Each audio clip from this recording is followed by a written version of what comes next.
Good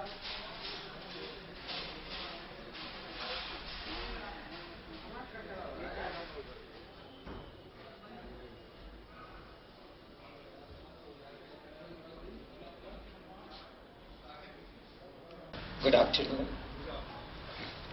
बाबू जगत सिंह कोठी मुक्तांगन में आप सब सुधीजनों का हार्दिक अभिनंदन और स्वागत। मैं इस आयोजन के संचालन के लिए आदरपूर्वक बुलाना चाहूंगा मेजर डॉक्टर अरविंद कुमार सिंह जी को। आप सब परिचित ही हैं। हमारे मिनिस्ट्री ऑफ डिफेंस, रक्षा मंत्रालय ने आपको विशिष्ट कार्यों के लिए 2 बार सम्मानित किया था। मैं उनसे चाहूंगा कि इस व्याख्यान का संचालन करें। डॉक्टर अरविंद कुमार सिंह जी।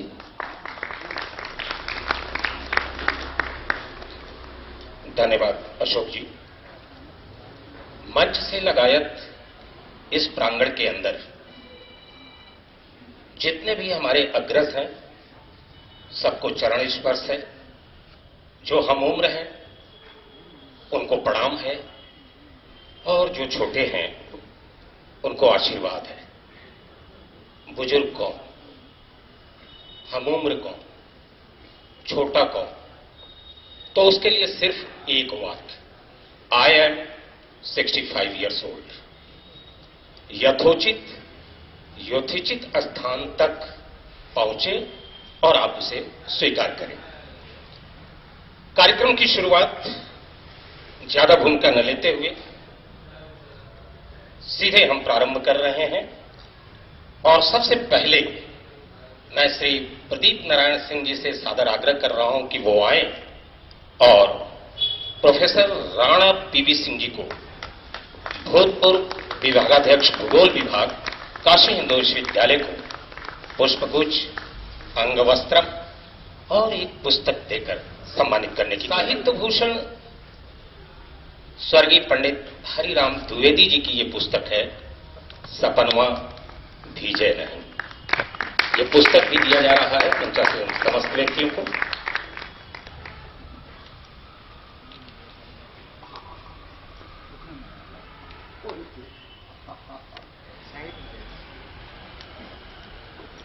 साथ ही मैं आमंत्रित करना चाहूंगा अमित कुमार गुप्ता जी को, जो सहायक निदेशक भारत पर्यटन है, वो यहां हमारे बीच आए और प्रोफेसर ध्रुव कुमार जी को अंगवस्त्रम, पुष्पगुच्छ और पुस्तक देकर सम्मानित करने की कृपा हो जाए।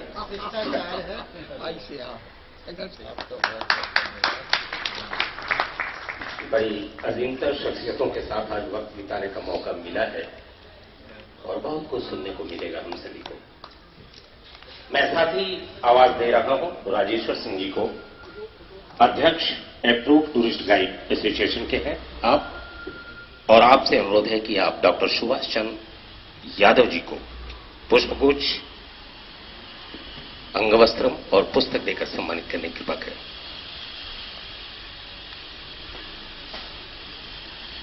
जैसे जैसे हम बातचीत के सिलसिले में आगे बढ़ेंगे, मंचा से इन व्यक्तियों का परिचय आपको मिलता चला जाएगा।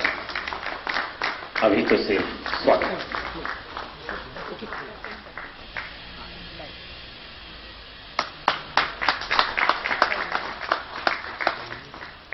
ठंड कोई वजह नहीं हो सकती तालियां न बजाने के लिए। आपके अंदर ऊर्जा होनी चाहिए। और अब सादर आमंत्रित कर रहा हूं मैं श्री जैनेन्द्र कुमार जी को, जो अध्यक्ष हैं टूरिस्ट गाइड एसोसिएशन वाराणसी के। आप आए और अशोक आनंद जी को अंगवस्त्रम, पुष्पगुच्छ और पुस्तक नहीं है। रूपम जी भारत पर्यटन से। हाँ, रूपम जी भारत पर्यटन। असल में टूरिस्ट गाइड यहाँ काफी उपस्थित हैं और अशोक आनंद जी उसी महकमे से हैं, इसलिए आदमियों की कमी मुझे नहीं पड़ेगी, ऐसा विश्वास है। गुरु जी।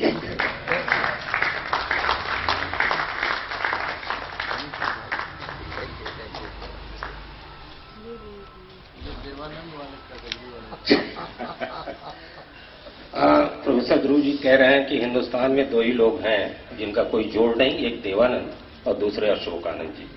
अभी भी उम्र के पड़ाव को खड़े हुए हैं अपनी तमाम आदतों को लेकर। और आइए सुधीजनों, उस पर बैठिए। इसके पूर्व की हम आगे बढ़ें। मैं अनिल कुमार जी, भारत पर्यटन कार्यालय से हैं। चाहूंगा कि मेजर डॉक्टर अरविंद कुमार जी यहाँ सबकी ओर से आदर प्रकट करें।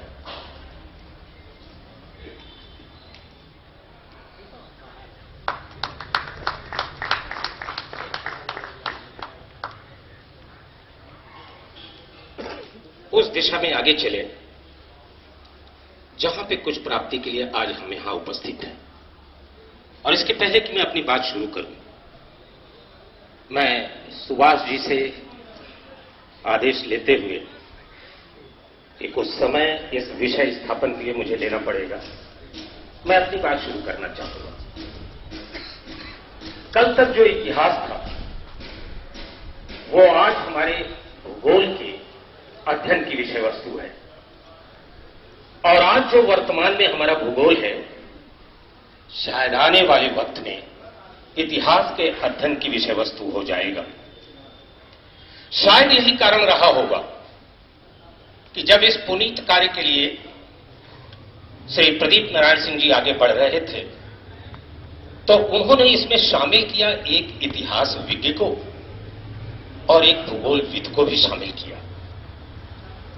इतिहासविद डॉक्टर हामिद अफाक अंसारी कुरैशी और भूगोलविद प्रोफेसर राणा पीवी सिंह जी, पूर्व विभागाध्यक्ष भूगोल विभाग, काशी हिंदू विश्वविद्यालय। और यहीं से मैं बात की शुरुआत करूंगा। हम लोग जब अपनी कक्षाओं में जाते थे बच्चों को सिर्फ यह विषय पढ़ाने के लिए कि पृथ्वी की उत्पत्ति कैसे हुई, तो उस बच्चे के दिमाग में एक प्रश्न कौतूहल की तरह बार बार उसको उद्वेलित करता था। हमें वो भूगोल के अंतर्गत पृथ्वी की उत्पत्ति बताने के लिए व्यक्ति खड़ा है जो शायद जब पृथ्वी बनी होगी उस समय रहा ही नहीं होगा। तो कैसे मान ले उसके तमाम चीजों को कि पृथ्वी की उत्पत्ति ऐसे ही हुई होगी। और एक अध्यापक के लिए सबसे पहले यह आवश्यक हो जाता था कि बच्चे के उस कौतूहल को शांत करके तब वो अपने विषय को आगे बढ़ाए। और अध्यापक पहला वाक्य क्लास में जो बोलता था वो ये बोलता था, माना कि मैं उस समय नहीं था, लेकिन बेटा ये पृथ्वी उस समय भी थी, आज भी है। चलो ना हम अपने अध्ययन का दायरा यहीं से शुरू करते हैं। दबाव के माध्यम से, घनत्व के माध्यम से, तापमान के माध्यम से हम जानने का प्रयास करेंगे कि पृथ्वी गैसीय फॉर्म में थी, ठोस थी या लिक्विड फॉर्म में थी। मुझे ऐसा लगता है कि जब प्रदीप नारायण सिंह जी ने इस कार्य को प्रारंभ किया होगा तो यही प्रश्न उनके सामने भी खड़ा था। जब इतिहास के अंदर ये सब घटनाएं घटित हो रही होंगी तो उस वक्त प्रदीप नारायण सिंह जी शायद 5वें या 6वें अपने पीढ़ी के क्रम पे खड़े रहे होंगे। कैसे हम जो कुछ बता दें उसे लोग मान लें, इतना आसान कार्य नहीं था। और ऐसे में मुझे याद आता है कि एक दिन मैं महाबोधि इंटर कॉलेज सारनाथ में बैठा था तो एक बाकायदा दल 3-4 व्यक्तियों का पहुंचा। मुझे बताया गया कि साहब ये लोग एक शोध कार्य कर रहे हैं, उसके अंतर्गत यहां आए हैं। हम सभी पुरातत्व के उस खनन वाले विभाग में गए जहां पे सब कुछ ऐसे ही पड़ा हुआ है जो खनन के बाद था। एक शिला पट्टिका पे जाके हम लोग रुक गए। जगत बाबू का भी नाम था उस शिला पट्टिका पे, लेकिन जिस अंदाज में लिखा था उस शिला पट्टिका पे वो प्रदीप नारायण सिंह जी को स्वीकार्य नहीं था। शायद वही वो लाइन थी जो उनको उद्वेलित कर रही थी कि हम इतिहास में जाएं और इसे ठीक करें। तो हम लोगों ने कहा कि पहले तो हम पुरातत्व विभाग से ही पूछें कि ये जो आपने इस पे लिख रखा है इसकी प्रामाणिकता क्या है। आप अपना स्रोत बताओ, हम अपना स्रोत खोज लेंगे। और फिर वहां से जब बात शुरू हुई तो बात कहां तक निकली, तो फिर एक बात मुझे याद आई कि इतिहास के टीचर ने मुझे बताया था इतिहास दो तरह का होता है। एक जिसका कोई लिखित साक्ष्य हमारे पास उपलब्ध नहीं है, प्रागैतिहासिक का। दूसरा जिसका लिखित साक्ष्य हमारे पास उपलब्ध है। और फिर ऐसा लगा कि ये जितना घटनाक्रम हुआ उसमें हम संशय का आवरण ओढ़कर अगर किसी के लिए कुछ भावनाएं मन में रख रहे हैं कि उसने हमारा इतिहास गड़बड़ कर दिया, कहीं कोने में उसकी ईमानदारी ही हमारे इस पूरे खोज कार्य का आधार बनी, क्योंकि सारे दस्तावेज तो वहीं से मिले। फोर्ट विलियम 49 दिनों की कैद, यह दस्तावेज बताता है कि जगत बाबू को 49 दिनों के लिए कैद खाने में रखा गया। डेथ सेंटेंस, यह दस्तावेज बताता है कि उनको फांसी की सजा दी गई। आजीवन कारावास के रूप में उसे तब्दील किया गया, ये डॉक्यूमेंट्स बताते हैं। और फिर आजीवन कारावास के लिए उनको सेंट हेलेना द्वीप पे ले जाने का निर्णय, यह भी हमको डॉक्यूमेंट्स बतलाते हैं। और सेंट हेलेना द्वीप का नाम आते ही जिन लोगों ने अपने इतिहास पढ़ा होगा पहले का, उनके दिमाग में सीधा एक चीज आती है, वो सेंट हेलेना द्वीप जिस पे कभी अंग्रेजों ने नेपोलियन बोनापार्ट को कैद किया था, जो ये कहते नहीं थकता था कि हमारी डिक्शनरी में असंभव नाम का कोई शब्द नहीं है। बहुत से दस्तावेज हैं जिसको खोजा गया, खंगाला गया और इस शोध कार्य के अंतर्गत लाके पुस्तकों में दर्ज कर दिया गया। वो कौन लोग हैं जो पत्थरों से इतिहास खंगाल देते हैं? वो कौन लोग हैं जो खंडहरों में जाके खुदाई करने के बाद उसके उस पिछले 20 साल, 50 साल, 40 साल, 70 साल का इतिहास लोगों के सामने रख देते हैं? अगर आज सारनाथ के अंदर म्यूजियम में वो तमाम चीजें रखी हैं, तो तमाम इल्जाम लगाने के बावजूद हमें इतना तो श्रेय देना पड़ेगा कि हमारे दुश्मनों ने कुछ हमारे लिए छोड़ दिया था, जहां से हम अपना वजूद खंगाल लें। इतने डॉक्यूमेंट्स अगर हमको मिल गए तो एक श्रेय तो उनको देना पड़ेगा। यही कारण है कि आज यहां पे उस शख्स को हम लोगों ने आमंत्रित किया अपनी बात रखने के लिए, जो विशेषज्ञ है, जो वाराणसी रीजन में क्षेत्रीय पुरातत्व अधिकारी है। इतना ही नहीं, जिनके जिम्मे लाल बहादुर शास्त्री जी के संग्रहालय की और अन्य न जाने कितने संग्रहालयों की जिम्मेदारी जिनके कंधों पे है।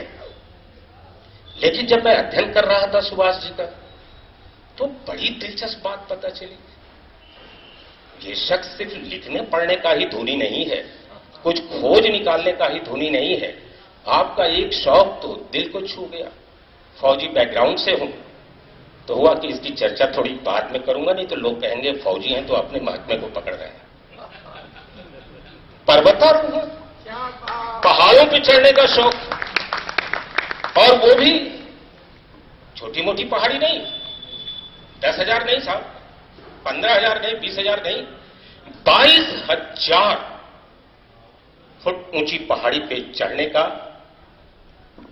आपके पास सौभाग्य है, और हम लोगों के पास आपको देखने और सुनने का सौभाग्य है। सुभाष, और भी कुछ ऐसा है कि कहीं मैं भूल न जाऊं। हाँ जी हाँ, विशेष रूप से वाराणसी में तमिल संगमों, G20 समिट्स, काशी महोत्सव, ऐसे न जाने कितने कार्यक्रमों को सफलतापूर्वक अपने अंजाम तक पहुंचा देने की क्षमता रखने वाले सुभाष चंद्र जी हम लोगों के बीच हैं। मैं सिर्फ एक सवाल छोड़ के उनको सीधा आमंत्रित कर रहा हूं। मुझे ज्यादा नहीं बोलना था, लेकिन मेरी मजबूरी थी, बिना विषय के स्थापन के अगर बुलाता तो आप भी सोच रहे होते कि बात किस पे हो रही है, क्यों हो रही है। हम सभी ये जानने को उत्सुक है कि पत्थरों से इतिहास खंगाले जाते हैं तो इसकी प्रामाणिकता का वैधानिक आधार क्या होता है, ये आज सुभाष जी जरूर बताएं हम सभी को। और अंत में ये कहते हुए ये आसपास का कोई इलाका बचा नहीं है जिसको कि सुभाष जी ने छोड़ा हो, चाहे चुनार का किला हो चाहे बाकी हो, ये हमेशा ही लगे रहते हैं। और जो लेटेस्ट मेरी जानकारी है, ये कि रिपोर्ट आपकी अभी आई नहीं है, बहुत प्रतीक्षा से लोग इंतजार कर रहे हैं कोई रिपोर्ट आ जाए। जंगलबाड़ी में कोई कुआं है और उस कुएं पे भी विवाद है, कोई कहता है मेरा है, कोई कहता है भारत सरकार का है, कोई कहता है पुराना इतिहास है, तो उस पर भी सुभाष जी कार्य कर रहे हैं। तो बड़े आदर के साथ और शिद्दत से उनको सुनने के लिए मैं सुभाष जी को आमंत्रित कर रहा हूं कि हमारे बीच आए और हम सबको अपना वक्तव्य दें। सुभाष जी। सबसे पहले तो इस इतिहास में, इतिहास के आंगन में ही मैं आप सभी को प्रणाम करता हूं, यथोचित अभिवादन करता हूं। जितनी बात कर्नल साहब ने कही है, बस यही कहूंगा कि हम पुरातत्वविद हैं, लेकिन उनके कहे बात पर भरोसा मत करिएगा। उन्होंने कहा तो मुझे अब्दुल रहीम खाने खाना की एक पंक्ति मैं कई बार सुनाता हूं, मुझे याद आ जाती है कि अब्दुल रहीम खाने खाना के बारे में सभी को पता है कि वो बहुत बड़े दानी थे। वो जितना दान करते थे उतना ही शर्म से उनकी आंखें झुक जाती थी। तो एक बार तुलसीदास जी महाराज को जब ये बात पता चली तो उन्होंने उनको एक पत्र लिखा कि ऐसी देनी देन क्यों जित देते हो सैन, और ज्यों ज्यों कर ऊंचा करो त्यों त्यों नीचे ने। वो अवधि में लिखते थे, इसका मतलब यही था कि ये ऐसा दान क्यों करना, आप सुने हैं बड़े दानी हैं, लेकिन ऐसा दान क्यों करना कि जितना अधिक दान करते हैं आप उतना ही ज्यादा आप शर्मिंदा होते जाते हैं, आपकी नजरें झुकती जाती हैं। तो जब ये बात, ये चिट्ठी अब्दुल रहीम खाने खाना के यहाँ पहुंची तो उन्होंने कहा कि तुलसीदास जी महाराज तो वैसे भी परम भक्त हैं भगवान श्री राम के, भगवान हनुमान के, उनको सब पता है इस दुनिया की चीजें, उन्होंने ऐसा क्यों पूछा। फिर भी उसी चिट्ठी में पलट कर उन्होंने जवाब दिया कि देनहार कोई और है जो भेजत दिन रैन, लोग भरम हम पे करें ताको नीचे रहे। देने वाला कोई और है, करने वाला कोई और है, करने वाले आप सब हैं, एक सिस्टम है, लोग हैं। बस हमारे गुरुजी ने हमको यही पढ़ाया कि इस धरती पे जब हम सभी आते हैं तो प्रकृति जिससे जितनी ईंट रखवानी होती है, जिससे जो करवाना होता है वो करवा लेती है, तो हम सिर्फ निमित्त मात्र होते हैं बस। लेकिन हम जीवन भर इस भ्रम में रहते हैं कि हम करता है, तो हम करता नहीं है, हम भी वही निमित्त मात्र हैं। आप सभी के बड़े गुरुजनों के आशीर्वाद से, आप सभी के स्नेह से जितना बन पड़ा अपने शौक से थोड़ा बहुत पढ़ते हैं, आप लोगों से शेयर करते हैं। लेकिन मैं सदैव ये बात कहता हूं कि कोई भी इतिहास तो वैसे भी बड़ा क्रूर विषय है, ये कभी किसी को माफ नहीं करता। आप चाहे जितना लेप करके, चाहे जितना आवरण लगा के इसे कुछ दिन तक सत्य को छुपा सकते हैं, लेकिन इसे मिटा नहीं सकते। जब उचित अवसर आएगा तो अपने पूरे कलेवर में, अपने सत्यता के साथ, अपने प्रमाण के साथ आपके सामने उभर के आएगा और अपने निमित्त मात्र के माध्यम से आएगा। तो मंचस्थ गुरुजनों को प्रणाम करते हुए आप सभी के स्नेह से थोड़ी बहुत, देखिए मैं ये भी कह रहा हूं कि मुझे सच में बड़ा भय लगता है गुरुजनों के सामने बोलने में, लेकिन फिर एक साहस अंदर से आता है, क्योंकि हम लोग काशी हिंदू विश्वविद्यालय के विद्यार्थी हैं। तो वहीं से मैंने कहीं पढ़ा था कि पंडित हजारी प्रसाद द्विवेदी जी के कुछ बहुत अच्छे विद्यार्थी थे। तो विद्यार्थी होते हैं तो अपने गुरुजनों से थोड़ा डर होता है, तो उनकी कोई बात से अगर हम सैद्धांतिक रूप से सहमत नहीं भी होते हैं तो उनका विरोध नहीं करते हैं सर, विरोध नहीं करते हैं क्योंकि गुरुजी नाराज न हो जाए। तो उनके कुछ बहुत अच्छे विद्यार्थी थे जिन्होंने प्रच्छन्न नाम से कुछ लिखा। यह बात जब उनको पता चली तो उन्होंने अपने सारे विद्यार्थियों को बुलाया। उन्होंने कहा कि मुझे पता तो है कि ये किसने लिखा है, लेकिन बेहतर होगा कि वो खुद बता दे कि किसने लिखा।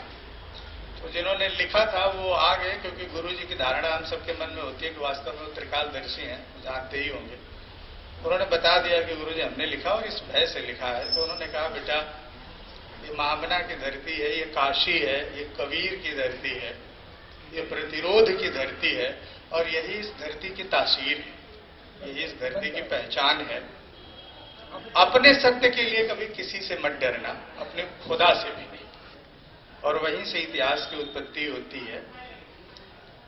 आज हम लोग जब बात करेंगे बाबू जगत सिंह जी के जीवन के या उनके व्यक्तित्व के पुनर्मूल्यांकन की, तो ये हर व्यक्ति का पुनर्मूल्यांकन रोज होता है और हर व्यक्ति अपने अपने अनुसार, अपनी अपनी क्षमता के अनुसार उसका पुनर्मूल्यांकन करता है, क्योंकि किसी चीज को देखने का सबका अपना नजरिया होता है और जो हमारा नजरिया होता है वो हमारे ज्ञान, हमारे अनुभव और हमारी समझ पे निर्भर करता है।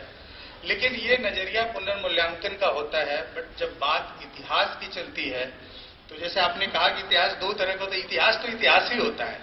बस भारत में जो मानवता का इतिहास है और पूरी दुनिया में मानवता का इतिहास है, उसको अध्ययन की दृष्टि से प्रमाणों की उपलब्धता के आधार पर हम लोगों ने अपनी सुविधा के लिए 2-3 खंडों में बांट लिया। गुरुजी लोग सामने हैं, इसलिए मैं विद्यार्थियों के लिए बोल रहा हूं। ये लोगों को मान के कि ये लोग कान वान में रुई डाले हुए हैं, जो गलती होगी वो हमसे जरूर हमको बताएंगे।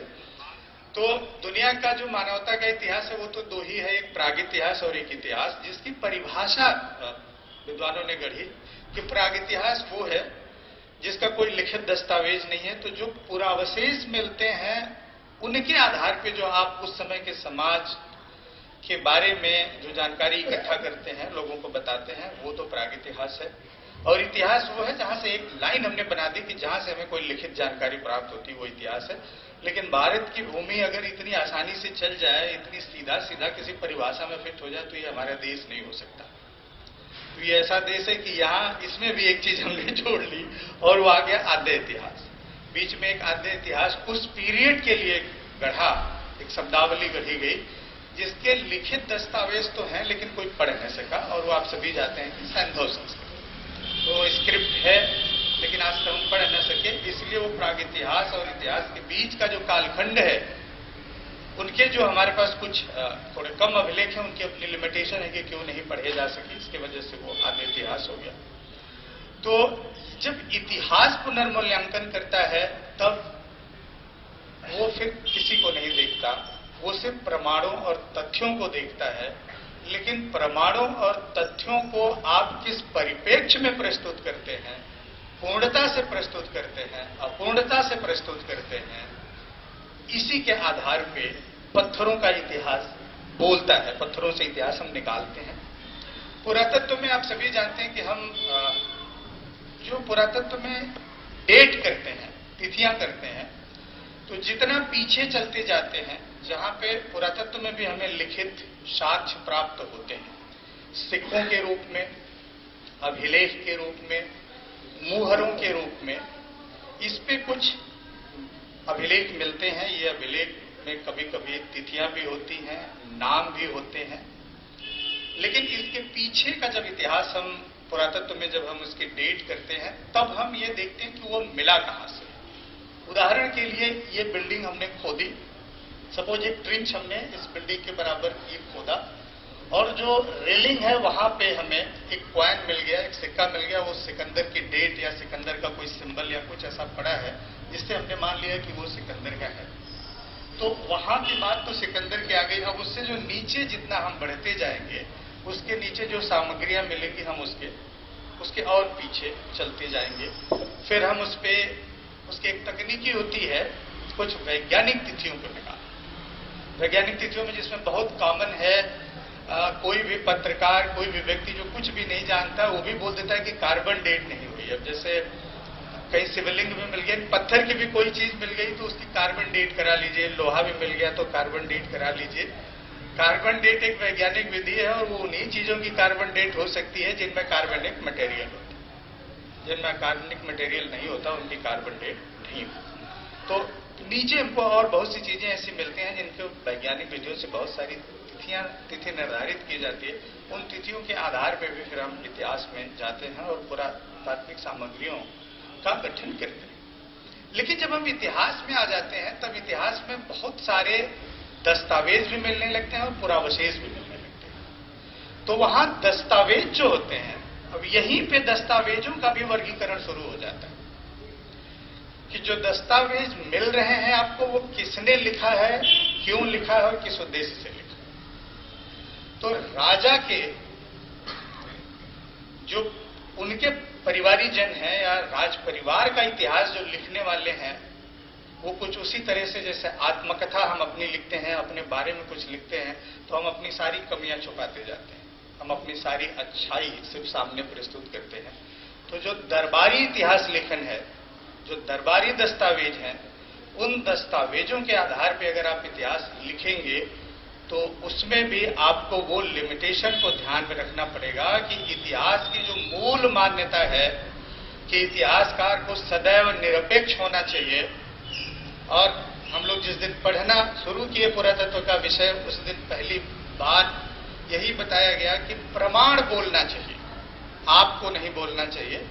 जो आपको साक्ष्य मिल रहे हैं, जो दस्तावेज मिल रहे हैं, वो दस्तावेज जो बोल रहे हैं, उनके आधार पर आप कहानी को आगे बढ़ाइए, दस्तावेजों को आगे बढ़ाइए। लेकिन शायद ये होना चाहिए और ये हुआ, तो होना चाहिए से जो हुआ उसके बीच में हमेशा कुछ ऐसा होता है जिसमें जो व्यक्ति वो करता है उसकी अपनी मंशा, अपना उद्देश्य निहित हो जाता है और वहीं से इतिहास के मूल तथ्यों से हम भटकते चले जाते हैं।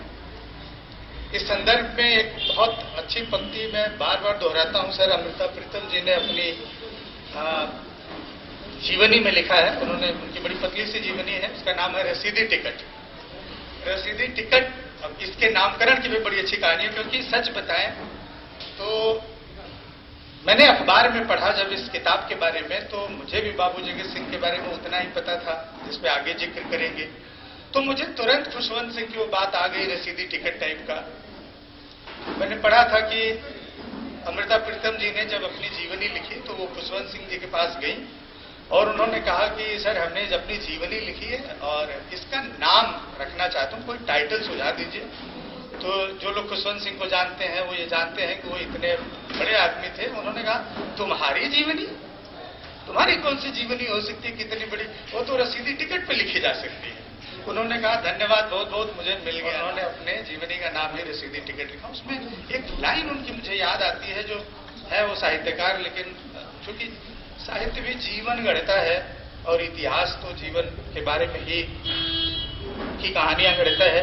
उन्होंने लिखा कि इतिहास किताबों में लिखे जाने से पहले मनुष्य के शरीर पे घटित होता है।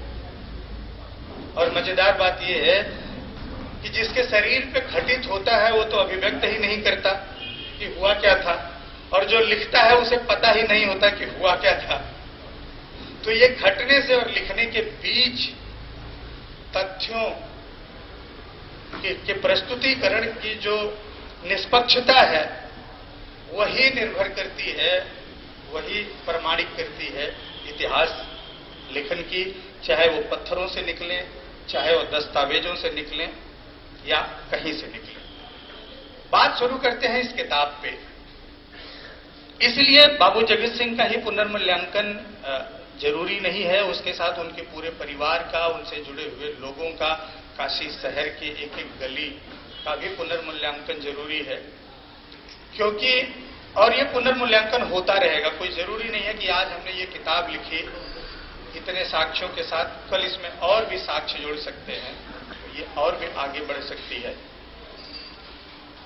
बाबू जगत सिंह के ऊपर यह जो किताब लिखी गई, सबसे पहले तो मैं इससे जुड़े हुए सभी लोगों को, इस राज परिवार को और उस प्रोजेक्ट में जितने लोग हैं उनको जितना भी धन्यवाद और बधाई दिया जाए ये कम है। क्योंकि अगर काशी के इतिहास को, उस दौर को समझने के लिए आपको एक बिब्लियोग्राफी चाहिए, एक दस्तावेज चाहिए, तो आपको इस किताब को पलट लेना चाहिए। और मैंने वही किया जब प्रदीप भैया ने हमें किताब, आदरणीय अशोक जी ने हमें वो किताब हमारे ऑफिस में दिया और इन्होंने कहा कि थोड़ा देखिएगा। तो जो मेरी गुरु जी ने मुझसे पहले दिन कहा था रिसर्च ज्वाइन करते हुए, मैंने वही किया। और अभी सर से भी बात हो रही थी, हमने पीछे से पलटना शुरू किया था। किसी विद्वान को अगर आप किताब देते हैं और कहते हैं कि ये रिसर्च पे है, तो पीछे से पलटता है कि इसमें, यानी बिब्लियोग्राफी हम देखते हैं, हम वो रेफरेंसेस देखते हैं। तो मैं चूंकि मैं पुरातत्व का विद्यार्थी हूं, तो उस किताब के 7 चैप्टर में से सिर्फ तीसरा चैप्टर मेरा विषय, जिसमें सारनाथ की डिस्कवरी और उससे संबंधित बातें हैं।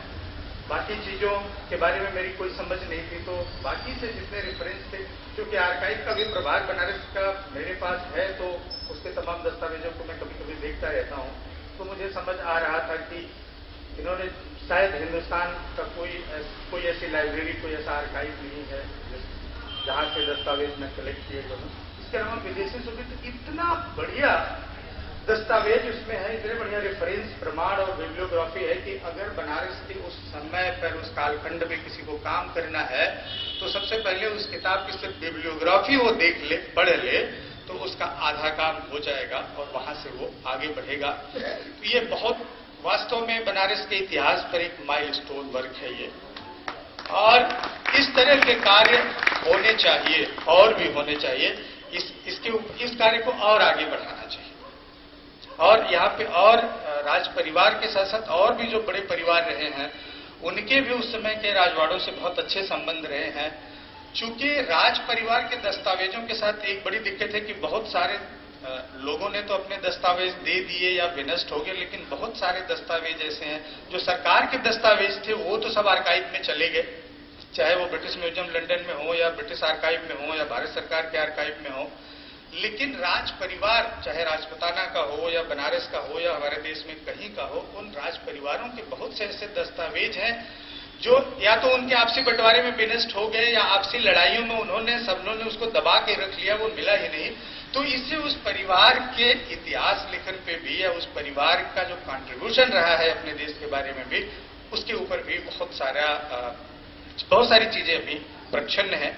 तो ये किताब इतनी बेहतर दस्तावेज के साथ इतने खूबसूरत प्रमाणों और प्रामाणिकता के साथ लिखी हुई है कि मैं दोनों लेखकों और इससे जुड़े हुए जितने लोग हैं, इन सभी लोगों को मैं कोटिशः बधाई और आभार और प्रणाम करता हूं कि उन्होंने काशी के लिए एक बहुत बड़ा काम किया है, जिससे रिसर्च की चीजें और आगे बढ़े।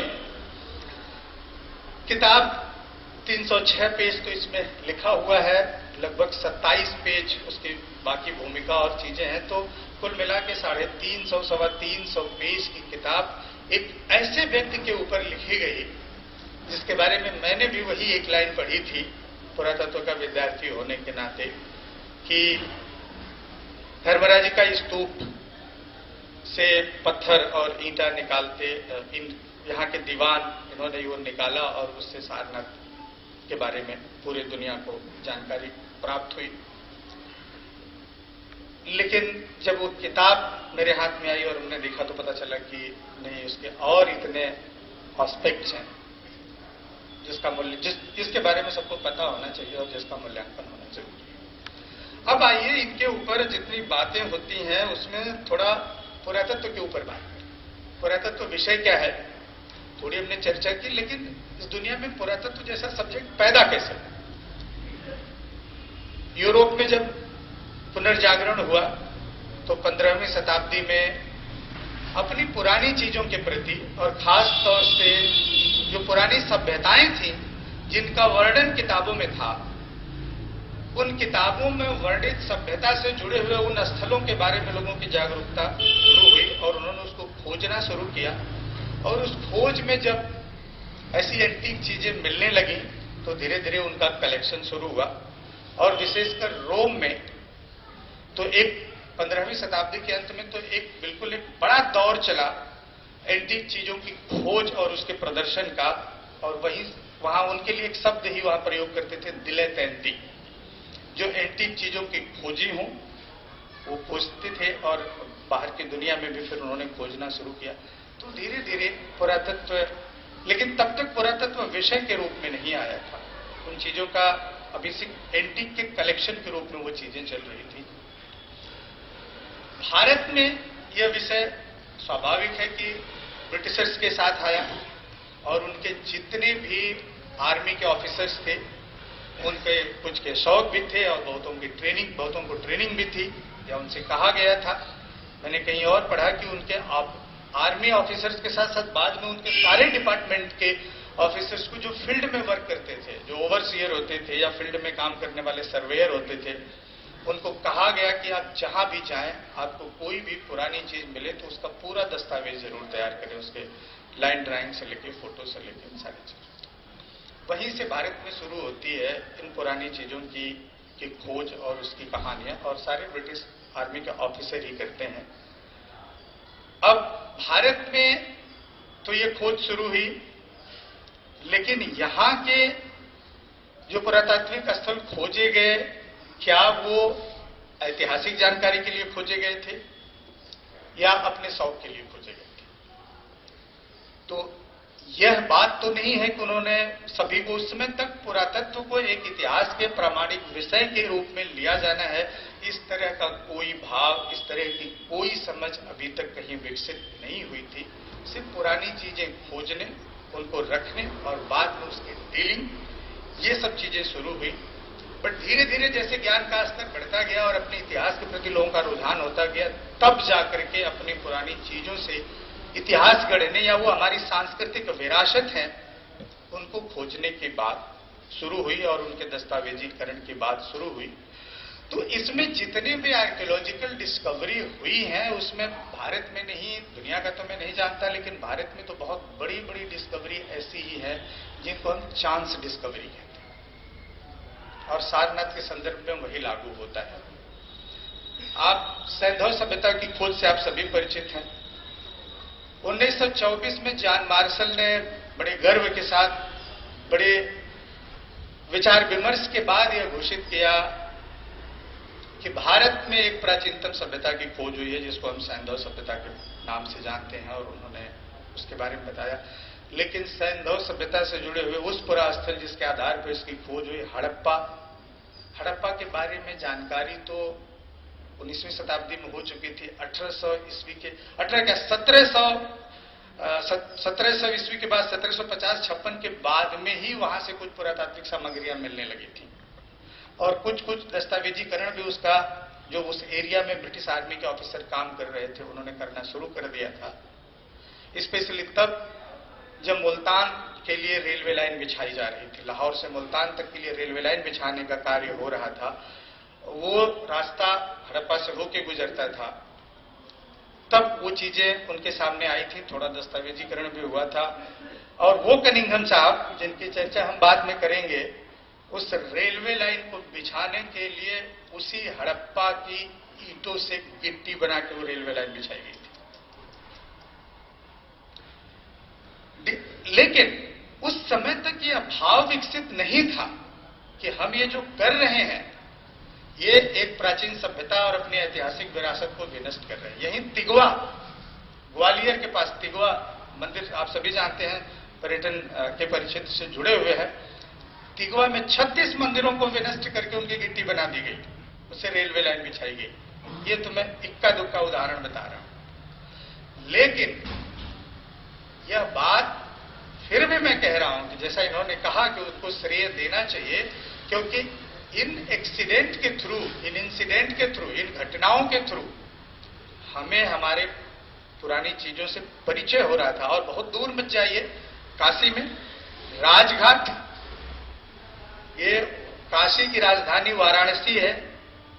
साहित्य में तो हम पढ़ रहे थे, पूरा बौद्ध साहित्य भरा पड़ा है, संस्कृत साहित्य भरा पड़ा है कि काशीराज की राजधानी वाराणसी है, लेकिन वो उसका क्षेत्र कौन सा है ये कैसे पता चला?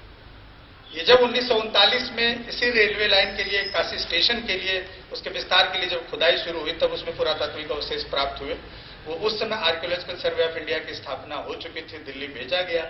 वहां के अधिकारियों ने देखा कि ये पूरा सामग्री है, फिर वहां से कृष्णदेव जी को उन्होंने भेजा, और 1940 में जब उत्खनन किया उन्होंने, तब वहां से जो सीलिंग्स यानी मुहर और मुहर छाप मिली, उसमें सीधे वाराणसी के श्रेष्ठियों, माहेश्वर आदि से संबंधित तमाम सीलिंग्स मिली, जिसको पढ़ के पता चला कि वाराणसी का क्षेत्र ये है, और जिसके आधार पर बाद में काशी हिंदू विश्वविद्यालय ने व्यापक स्तर पर राजघाट का एरिया, बाद में सराय मोहाना और अमलीकोट। तो हम इतने बाद तक इन चीजों से परिचित नहीं थे। अब बाबू जगत सिंह के संदर्भ में जो सारनाथ की खोज की बात आई, तो हम थोड़ी सी कनिंघम की बात कर रहे हैं। ये बैकग्राउंड है आर्कियोलॉजी की खोज का।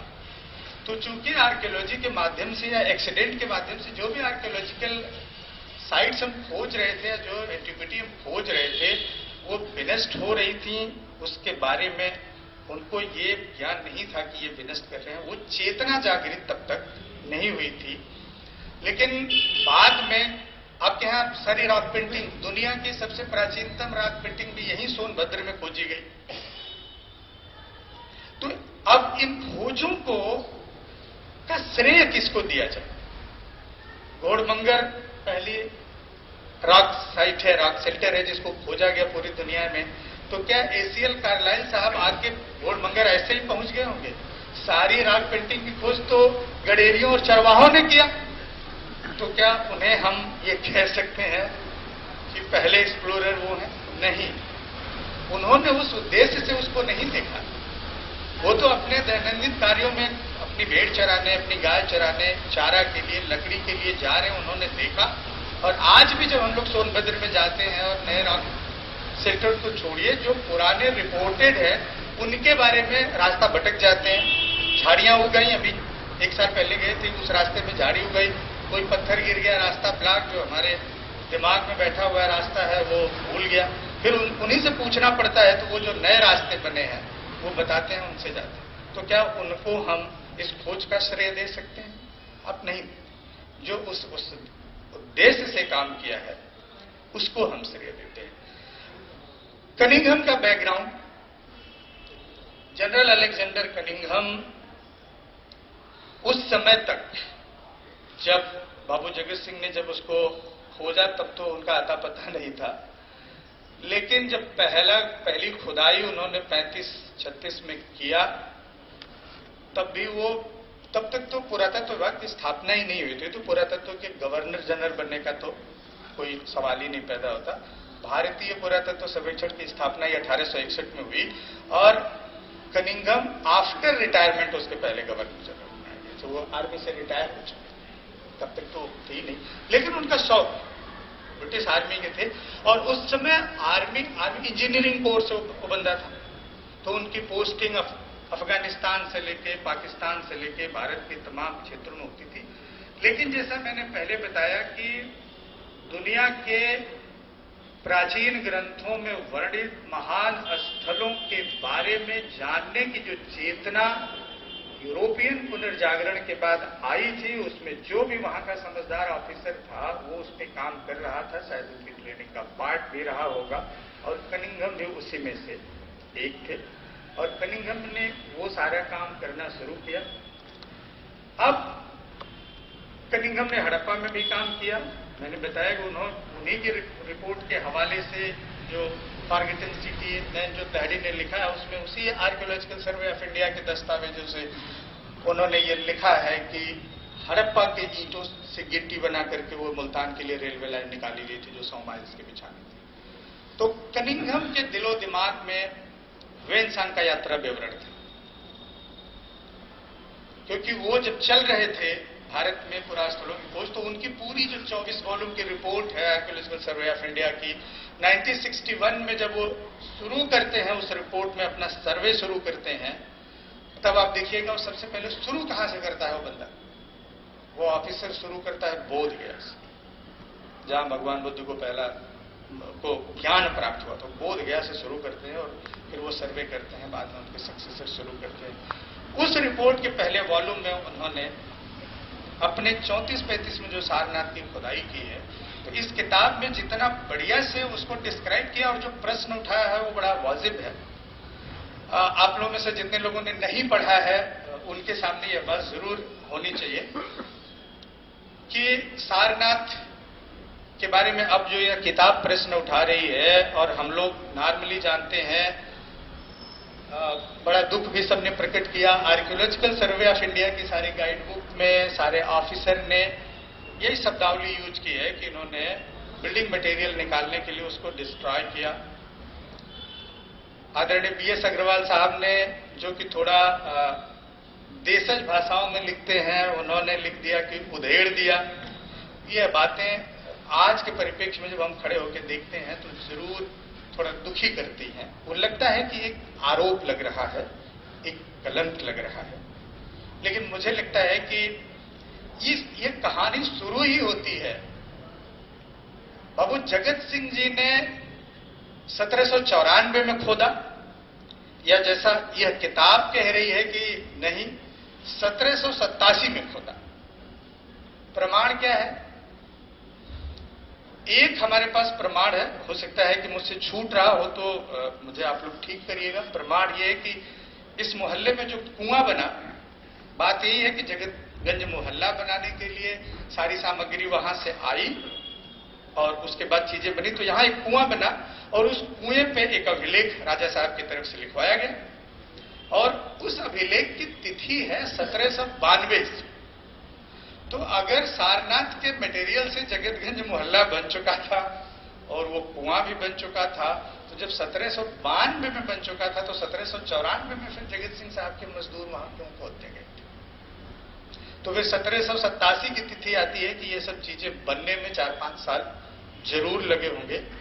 लेकिन फिर अब यहां पे जब हम पुरातत्वविद की दृष्टि से सोचते हैं तो फिर आप ये क्यों सोचते हैं कि 1792 में जो कुआं आपका बना और मोहल्ला बन चुका था वो सारा सारनाथ से आए हुए ईंटों से बना?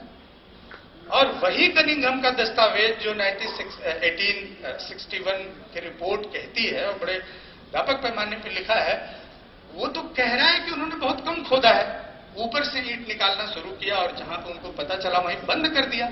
तो उससे कहां से इतना ईंट और पत्थर निकल जाएगी, पूरा जगत सिंह मोहल्ला बस जाएगा?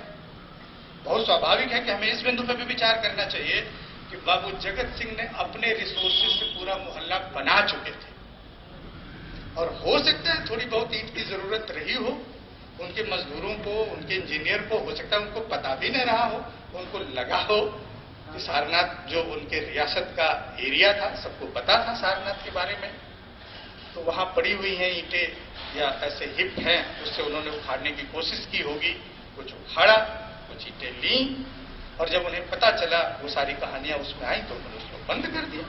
तो हो सकता है कि जगतगंज मोहल्ला ऑलरेडी बस चुका हो, क्योंकि बात अभी भी 1794 की जो तिथि है वो विचारणीय है कि 94 की तिथि आ कहां से रही है?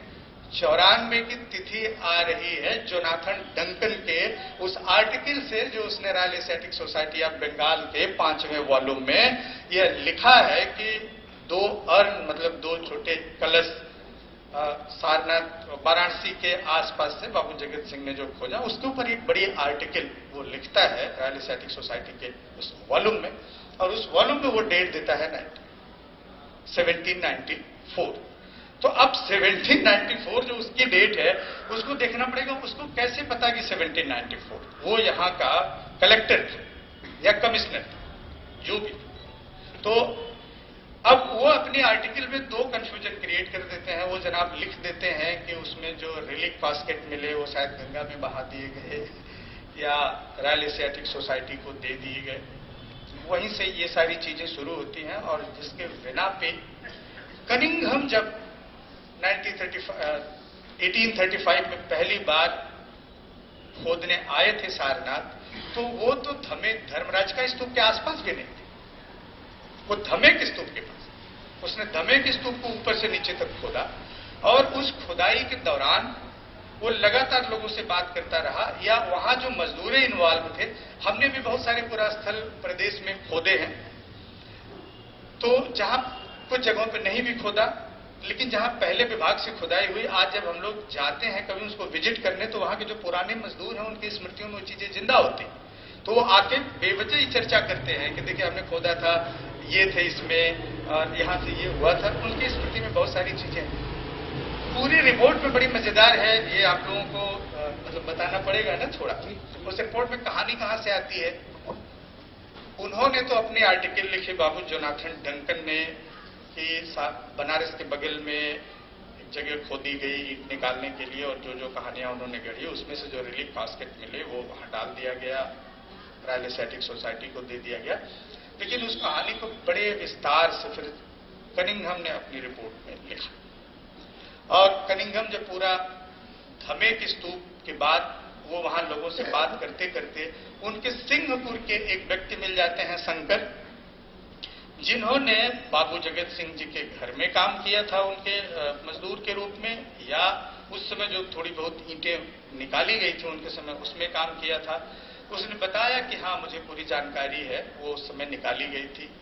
उसने उनको ये भी बता दिया कि इतनी चीजें निकाली गई, ये रॉयल एशियाटिक सोसाइटी को, बड़ा साहब को दे दिया गया। रॉयल एशियाटिक सोसाइटी की बात वो नहीं करता, वो कहता है कि बड़ा साहब, मतलब जोनाथन डंकन को वो छोटी वाली जो संदूक मिली थी जिसमें सोने के मोतियां थी और बहुत सारी चीजें थी, ये दे दी गई, और बाकी जो बड़ा संदूक था पत्थर का वो वहीं उसके मूल रूप में दबा के रख दिया गया। कनिंघम ने पूछा कि आपको कोई आइडिया है? उसने तुरंत बता दिया कि ये यहीं पे। उसने कहा खोदो, और उन्होंने खोदना शुरू किया। अब कल्पना करिए, हम 1787 की डेट नहीं, हम 1794 ले लें, तो 1794 में जो मजदूर काम कर रहा होगा वो मिनिमम 10 साल का बच्चा तो जरूर होगा, 12 साल का बच्चा तो जरूर होगा, और उसके बाद उसकी एज क्या है, वो खोज 35 में, तो 35 में उसकी उम्र कितनी हो चुकी होगी? 41 से ऊपर। तो एक 40-41 साल का आदमी, उसकी स्मृति ठीक है, वो बगल के सिंगापुर गांव का है, तो 50 के आसपास है। और कनिंघम ने कहा कि तुम खोदो, उसने खोदना शुरू किया और 4 फीट के एरिया में उसने शाम तक 12 फीट खोद दिया, जहां तक कि हम पत्थर से पहुंच गए। ये सब कुछ विचारणीय प्रश्न है, लेकिन वकालत और इतिहास इन दोनों में फर्क होता है, क्योंकि जब व्यक्ति साइट पे काम करता है तो उसकी भी बहुत सी लिमिटेशन होती है। अब उसने लिख दिया कि हम शाम तक पहुंच गए, लेकिन वो हो सकता है कि उसने 5 व्यक्ति को लगा दिया, 5 ने मिलकर खोजा। लेकिन मजेदार बात यह है कि उसने उस मजदूर ने, जिसने पहले काम किया था, उसने बताया कि ये यहीं पे है। वहां पे खोजते चले गए तो नीचे एक चेंबर में उनको एक बड़ी चुनार सैंड स्टोन की संदूक मिली, और उसने कहा कि ये संदूक इतनी भारी थी और इतने चेंबर में थी, और उसके बगल में 40-46 मूर्तियां मिली और वो वैसे ही पड़ी थी। उसने कहा कि उसको उन्होंने बिल्कुल नहीं छुआ, बाबू जगत सिंह के आदमियों ने उनको एज इट इज ढक दिया।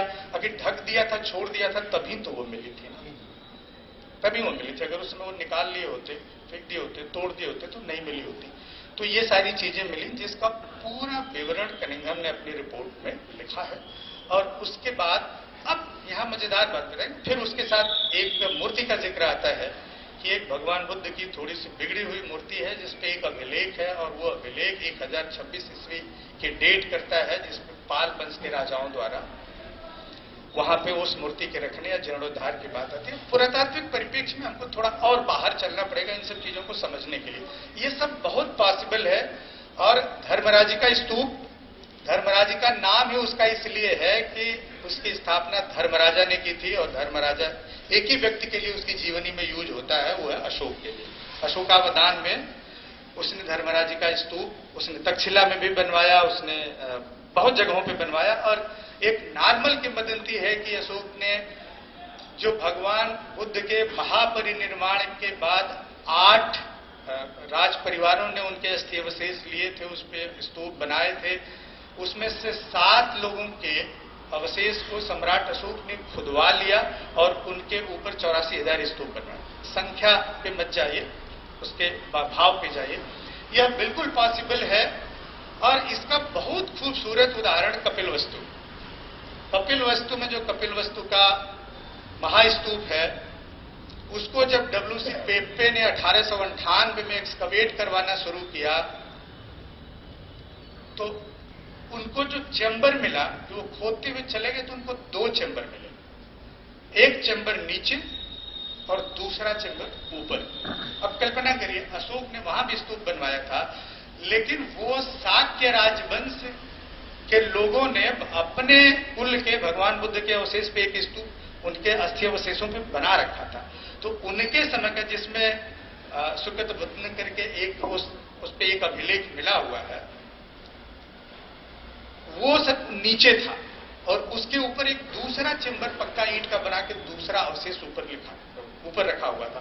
तो विद्वानों का मानना है कि जो नीचे वाला अवशेष है वो मूल रूप से भगवान बुद्ध के परिवार के लोगों ने उनके महापरिनिर्वाण के समय जो रखा होगा, वो तो मूल अवशेष है। और अशोक ने जब खुदवाया तो उसमें से पूरा नहीं निकाला, उसने उसको वैसे ही छोड़ के उसमें से जरूरत भर की उनके अस्थि अवशेष की चीजों को ले लिया।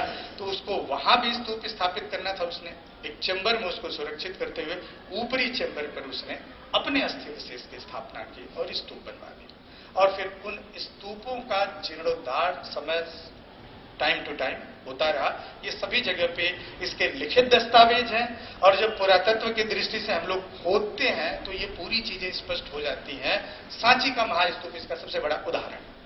तो सारनाथ में ये जो अभिलेख है, जो भगवान बुद्ध की मूर्ति वाला अभिलेख है, इससे तो कम से कम साफ जाहिर हो जाता है कि कम से कम, अच्छा ये सारनाथ में चूंकि किसी ने अशोक के पहले कोई स्तूप नहीं बनवाया था, तो निसंदेह जो अशोक ने अस्थि अवशेष रखा होगा वो बहुत नीचे होगा, और जो ऊपर अवशेष मिले हैं वो भगवान बुद्ध के अवशेष हो सकता है ना भी।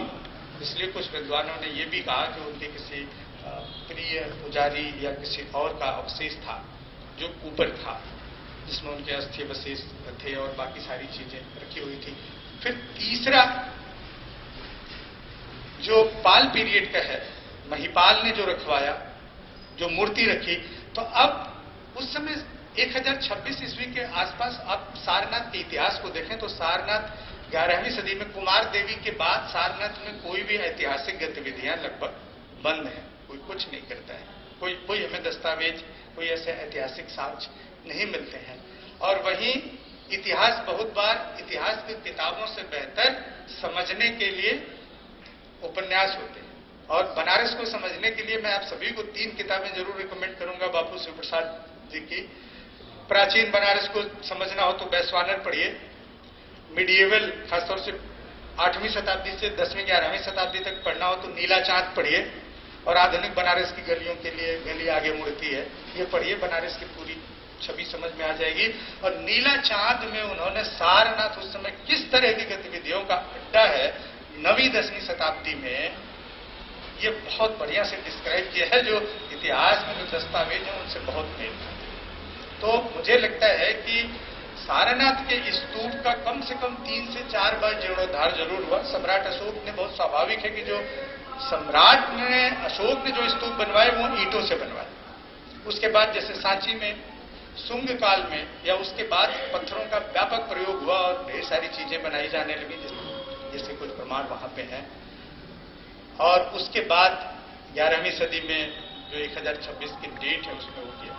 तो बाबू जगत सिंह के ऊपर जिन्होंने लिखा है, देखिए वो मैं कोई आरोप नहीं लगाना चाहता, न किसी के लिए कुछ कहना चाहता हूं कि उन्होंने जो भाषा प्रयोग की है, जिस भाषा से कष्ट होता है उस पर जरूर अब विचार करना चाहिए, क्योंकि उन्होंने जब लिखा तो शायद उनको न लगा हो। बाद में आर्कियोलॉजिकल सर्वे ऑफ इंडिया की गाइड बुक है, उसके बाद जितनी किताबें लिखी गई वो सबका एक तरह से वो ध्येय वाक्य हो गया, और पहली लाइन ही सारनाथ के बारे में शुरू होती है कि ये निकालने के लिए ये उपक्रम हुआ जिसे सारनाथ के बारे में पहली बार पता चला। तो वहीं से सब लोग अलग अलग शब्द प्रयोग करते हैं, शायद वो शब्द कहीं न कहीं उस परिवार को या इतिहास से जुड़े हुए लोगों को, स्वाभिमानी लोगों को हर्ट करते हैं। क्योंकि यह 100% सत्य है कि बाबू जगत सिंह जैसा राष्ट्रवादी व्यक्ति, जो भारत के प्रथम स्वाधीनता संग्राम से भी 50 साल पहले, 57-58 साल पहले इतनी बड़ी क्रांति सिर्फ बनारस में करने की क्षमता रखता है, इतने बड़े उसके फॉलोअर हैं, इतनी संख्या में लोग उनके साथ हैं, वह व्यक्ति अपनी संस्कृति और अपने सभ्यता और अपनी विरासत की किसी चीज के साथ कभी खिलवाड़ कर ही नहीं सकता।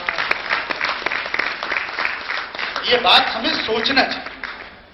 जिन लोगों ने किताबें लिखी, शायद ये सारी किताबें चाहे वो दयाराम साहनी जी की हो, ये 1920-21 की है, और इन सब लोगों के लिखने का एक ही आधार था। हम लोग भी जब लिखते हैं तो पीछे के इतिहास से, जनरल से लेते हैं। अब हम लोगों के सामने पुरातत्व में या इतिहास में एक बड़ी चीजें बिल्कुल दिमाग में रूढ़ हो गई हैं कि पीछे जिन किताबों में लिख दिया गया वो आखिरी सत्य है। लेकिन मैं बार बार कहता हूं कि आखिरी सत्य कुछ नहीं होता, रोज आपको अवशेष मिलते रहेंगे और रोज आपको ये धारणाएं बदलनी होगी। तो जो इस किताब में प्रश्न उठाया गया कि पहला खोजी उनको क्यों न माना जाए, तो मेरे ख्याल से बस शब्द बदल जाते हैं, भाव बदल जाते हैं, लेकिन कोई इनकार ही नहीं करता कि वो पहले खोजी वो नहीं थे। कोई जोनाथन डंकन की आर्टिकल शुरू ही वहीं से होती है। कनिंघम का पूरा दस्तावेज, पूरा राइटअप इतना बड़ा है, 30 पेज की उसने रिपोर्ट लिखी है, वो पूरी रिपोर्ट में ही उनका नाम देता है और उसने वहां बड़े आदर से उनके लिए डिस्कवरी शब्द उसने प्रयोग किया है। अब रह गई बात श्रेय लूटने की, मुझे लगता है इसमें थोड़ा सा हम सबको अपने बैकग्राउंड में जाना चाहिए कि देखिए हमारा जो व्यक्तिगत उद्देश्य होता है, जो व्यक्तिगत भाव होता है, व्यक्तिगत लालच होती है, हम सब हैं तो इंसान ही ना, तो अपने को ऊपर रखने के लिए, अपने को अच्छा करने के लिए हो सकता है कि दूसरे की चीजों को थोड़ा सा साइड लाइन कर भी दे। उस समय क्या परिस्थितियां होंगी उसमें बहुत कुछ नहीं कह सकते। कनिंघम की सारी डिस्कवरी के बेस में वेनसांग का यात्रा विवरण था और वो वेनसांग के पहले एक यहाँ चीनी यात्री आए थे फायान के बारे में, उनकी किताब के बारे में मैं पढ़ रहा था। तो इन दस्तावेजों को, चाहे वेनसांग का यात्रा विवरण हो, फायान का हो, इत्सिंग का हो, हम लोग ये मान के चलते हैं कि उसमें जो लिखा है वो बहुत सत्य है। सत्य से इनकार हम नहीं कर सकते। उनकी मनसा बुरी होगी हम ये भी नहीं कह रहे, उनके सद्भावना से हम इनकार नहीं कर सकते, लेकिन उनकी कोई लिमिटेशन नहीं रही होगी हम इससे इनकार करते हैं। उनके समझने का अपना दायरा है।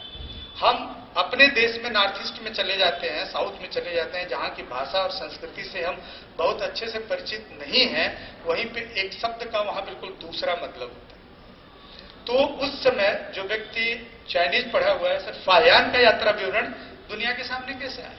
फायान का यात्रा विवरण पहले फ्रेंच में अनुवादित हुआ, फ्रेंच से अंग्रेजी में अनुवादित हुआ, अंग्रेजी से हम पढ़ते हैं।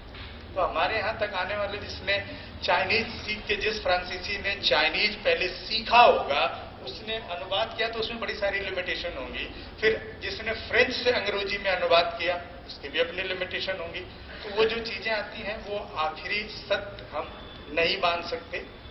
तो वो एक हमें सूत्र देता है, उस सूत्र से हमें अपने सत्य को खोजना पड़ेगा।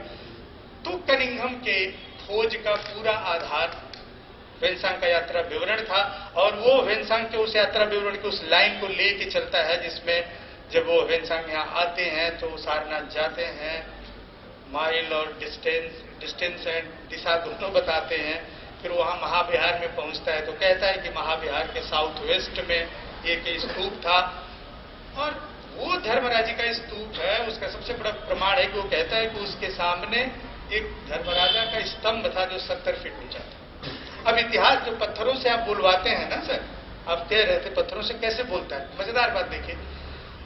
वेनसांग अपने यात्रा विवरण में लिखता है कि 70 फीट ऊंचा स्तंभ है, लेकिन आप कल्पना करिए कि जो इतना माइन्यूट ऑब्जर्वेशन कर रहा है वो नहीं बोलता है कि उसके ऊपर उनका प्रतीक भी है, यानी लैंड कैपिटल हमारा, उसके ऊपर वो बिल्कुल उल्लेख नहीं करता है। हम विश्वास नहीं कर सकते कि जो इन छोटी छोटी मूर्तियों की बात करता है वो उसको मिस कर जाए।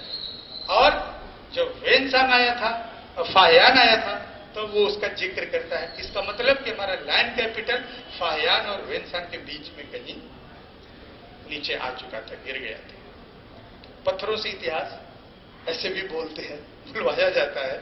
वहां जब हम बैठ के देखते हैं, यही स्थिति लुम्बिनी जब मैं पढ़ रहा था, लुम्बिनी में जब वो अभिलेख खोजा गया, स्तंभ खोजा गया, तब जब सबके यात्रा विवरण पढ़ने लगे तो उसमें एक आदमी बता रहा है कि उसके ऊपर चक्र है, शीर्षक है, फिर दूसरा कह रहा है कि नहीं है, दोनों अभिलेख की बात नहीं कर रहे हैं, फिर एक आदमी अभिलेख की बात कर रहा है। तो ऐसे बहुत सी सारी चीजें निकल के आती हैं। तो कनिंघम की पूरी खोज चूंकि वेनसांग के यात्रा विवरण पे आधारित थी, इसलिए वो सारे स्तूपों में भगवान बुद्ध के अवशेषों को खोज रहा था। उसने धर्मराजी धमे के स्तूप को भी ऊपर से नीचे तक ट्रेंच डाला, उसने चौखंडी स्तूप में भी डाला, और उसी बीच जब ये सारी जानकारी मिली तब उसने धर्मराजिका का भी एक्सकवेशन किया।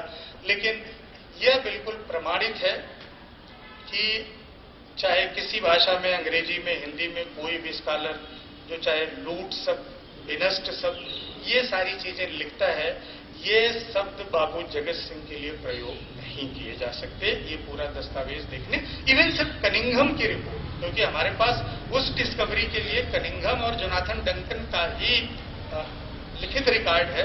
उसी रिकॉर्ड के आधार पे हम ये कह सकते हैं कि बाबू जगत सिंह जी को हम ये आरोपी नहीं बना सकते और उनको उस खोज का श्रेय दिया जाना चाहिए और दिया जाता है।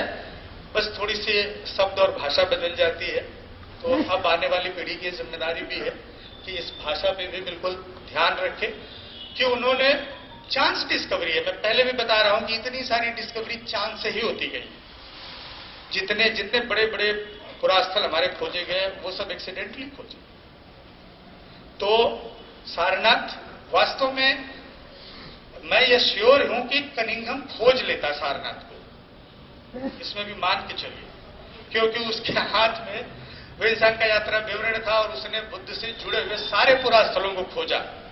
तो दिशा दूरी से लेकर के उसके पास था, वो आता, लेकिन हो सकता है 1935 में नहीं आ पाता, 1961 में आता या पता नहीं कब आता, ये इतिहास से गर्भ में है, लेकिन वो आता जरूर क्योंकि उसके पास क्लू था।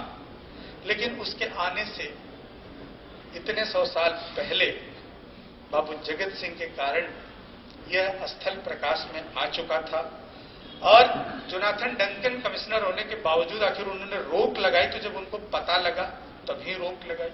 तो बहुत स्वाभाविक है कि जो आरोप है वो आरोप कहीं से सिद्ध नहीं होते, उन आरोपों में कोई बल नहीं है, उन्होंने कोई लूट मार नहीं की। और इस डेट पे 87 और 94 वाले पे मैं बहुत फोकस तो नहीं करता। मुझे तो ये लगता है प्रदीप भैया, इस बात पे भी विचार करना चाहिए कि ये पूरा मोहल्ला उन्होंने अपनी क्षमता से बना रखा था और जब तक हमें कोई नया रिकॉर्ड नहीं मिल जाता तब तक हम मानेंगे कि थोड़ी बहुत ईंटों की जरूरत थी और उन्होंने मजदूरों को कहा और वो लेने के लिए वहां गए होंगे। उनको वो पता चला, उन्होंने उस विरासत को वहीं पे संरक्षित छोड़ दिया और उन्हीं के संरक्षण के वजह से जब सरकार और प्रशासन की नजर में ये चीजें आई, उस पर आर्टिकल लिखी गई, उसके बाद ये पूरी तरह से संरक्षित कर दिया गया और उसी संरक्षण का नतीजा है कि आज भगवान बुद्ध की प्रथम धर्मोपदेश स्थली अपनी पूरी गरिमा, पूरे प्रमाणों और पूरे मर्यादा के साथ हमारे वाले। तो इसीलिए ये सारे कोई आरोप नहीं है, बस समझने का है। इतिहास लिखते समय हमें इन तर्कों और प्रमाणों को और इनके सारे पक्षों को ध्यान में रखना चाहिए। इस अवसर पे मुझे बस एक अफ्रीकी कहानी याद आती है, अफ्रीकी कहावत है वो कि सिंह जब तक लिखना नहीं सीख लेंगे तब तक उनका इतिहास शिकारी लिखते रहेंगे। तो अब लगता है कि सिंहों ने लिखना सीख लिया है, तो शिकारियों के तीर अब सर्कस में वापस जाएंगे या उनके दिशा को मोड़ना पड़ेगा। यह किताब उन्हीं सिंहों के सिंहकत्व का एक प्रतीक है। आगे इस पे और प्रयास होना चाहिए और हमें बिल्कुल किसी की कही बातों पे न तो दुखी होना चाहिए, न ही हम अपनी बात को अपने प्रमाणों और दस्तावेजों के साथ आपके सामने रख रहे हैं। हम विमर्श के लिए तैयार हैं। आप अपने तर्कस में जितने तीर है लेके आइए, अब शिकारियों से डरने की जरूरत नहीं है। बहुत बहुत धन्यवाद। सुभाष चंद्र यादव जी का ये पूरी की पूरी पुस्तक जगत बाबू का पुनर्मूल्यांकन ही है और इस पुस्तक को जब हम देखते हैं तो ये 3 भागों में हमें दिखाई देती है। पहला, जिसकी चर्चा बहुत हो रही है, बार बार हो रही है, वो एक उत्खनन हुआ सारनाथ में और वही शायद इस सारे रिसर्च की बीच में या बुनियाद में है। दूसरा, ये पुस्तक दस्तावेजों को खंगालते खंगालते उस मुकाम तक जाती है जहां वो जगत बाबू का एक व्यक्तित्व हमारे सामने लाके खड़ा करती है कि वो एक फ्रीडम फाइटर थे। उन्होंने जंगे आजादी की लड़ाई 1857 से बहुत पहले 1799 में ही शुरू कर दिया। मैं अक्सर ये सोचा करता हूं, सुभाष जी बोल रहे थे तब भी मैं सोच रहा था कि क्यों बार बार इसकी चर्चा हो रही है कि साहब उत्खनन के ईंट से जगतपुर का मोहल्ला बसा दिया गया। अरे साहब, किसी भी खुदाई की ईंट से सिर्फ नींव ही भरी जा सकती है, कोई बिल्डिंग नहीं बन सकती। अगर बन सकती तो कोई बना के दिखावे जरा। ईंट साबुत मिलेगा क्या पूरा मोहल्ला बसाने के लिए? बहुत सी चीजें तो सिर्फ इस बात का खेल है कि साहब श्रेय किसको मिलेगा जो आपने छोड़ा था। यह कैसे संभव था कि कनिंघम इतना सब कुछ श्रेय जगत बाबू को दे देता? कतई नहीं देता। चाहे वो बोध गया का हो, सारनाथ का हो, आप कुशीनगर चले जाइए, सारी खुदाइयों की बात हो, आप उठा के देखिए, उसमें पूरा ऊपर से लेके नीचे तक मेजर किट्टू, अलेक्जेंडर कनिंघम, ये पूरा पटा पड़ा है। तो मैं तो सिर्फ ये जानता हूं, सारी बातें नेपथ्य में डाल दीजिए, उस फ्रीडम फाइटर का स्वागत कीजिए जिसने हिंदुस्तान की आजादी की अलग काशी से जगा दी। हमने देखा नहीं, प्रदीप बाबू ने भी देखा नहीं होगा, क्या व्यक्तित्व रहा होगा जगत बाबू का। उसको जानने का बहुत आसान सा तरीका है। इस कोठी के ठीक बगल में एक मस्जिद है, इस कोठी के ठीक बगल में एक मंदिर है, इस कोठी के ठीक पीछे एक गुरुद्वारे की जमीन है। और एक व्यक्ति अगर समान दृष्टि से सबके लिए वही प्यार मोहब्बत अपने दिल में रखता है, तो शायद यही वजह रही होगी कि उसके पीछे इतने लोग लामबंद हुए होंगे जिन्होंने ब्रितानी हुकूमत के खिलाफ बगावत की बिगुल फूंक दी। साधारण आदमी के पीछे नहीं कोई खड़ा होगा। और रही बात श्रेय की, तो इस काशी से उदाहरण दूंगा। कहते हैं कि कबीर जहां रहा करते थे, एक कसाई का घर था, और जब शाम को आते थे तो देखते वो बकरा काट रहा है। बहुत तकलीफ होती थी कबीर को।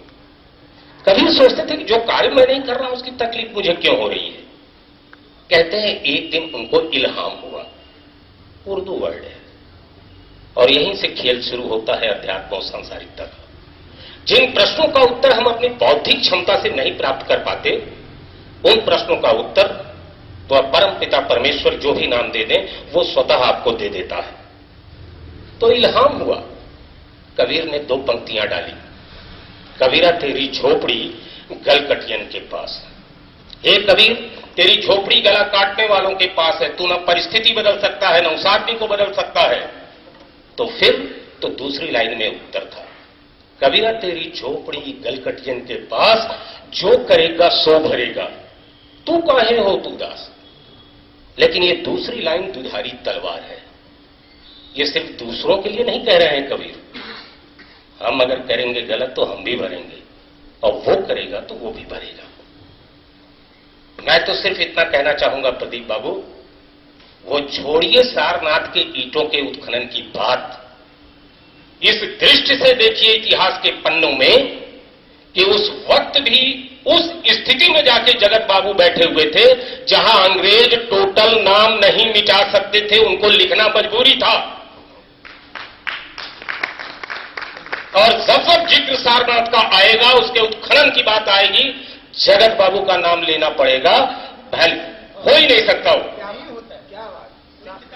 लेकिन ये हम जानते हैं कि सारा बनारस कहता रहे कि साहब सीता जी की रसोईया है।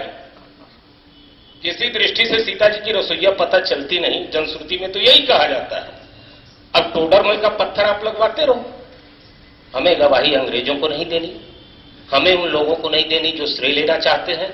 हम तो उनके लिए गवाह हैं जिनकी ये ऐतिहासिक विरासत है जिस पे हमें गर्व होना चाहिए। और इसके लिए प्रदीप नारायण सिंह जी, आप साधुवाद के पात्र हैं कि इतने समय के बाद आईने से धूल हटाया है जहां ये मुकम्मल तस्वीर दिखाई दी है जगत बाबू की।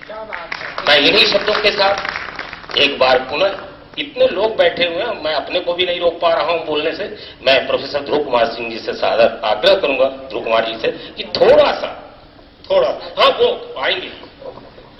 अब ये अवसर हम लोग नहीं, बोलने भी कहा गया है और सीमा भी बांध दी गई है।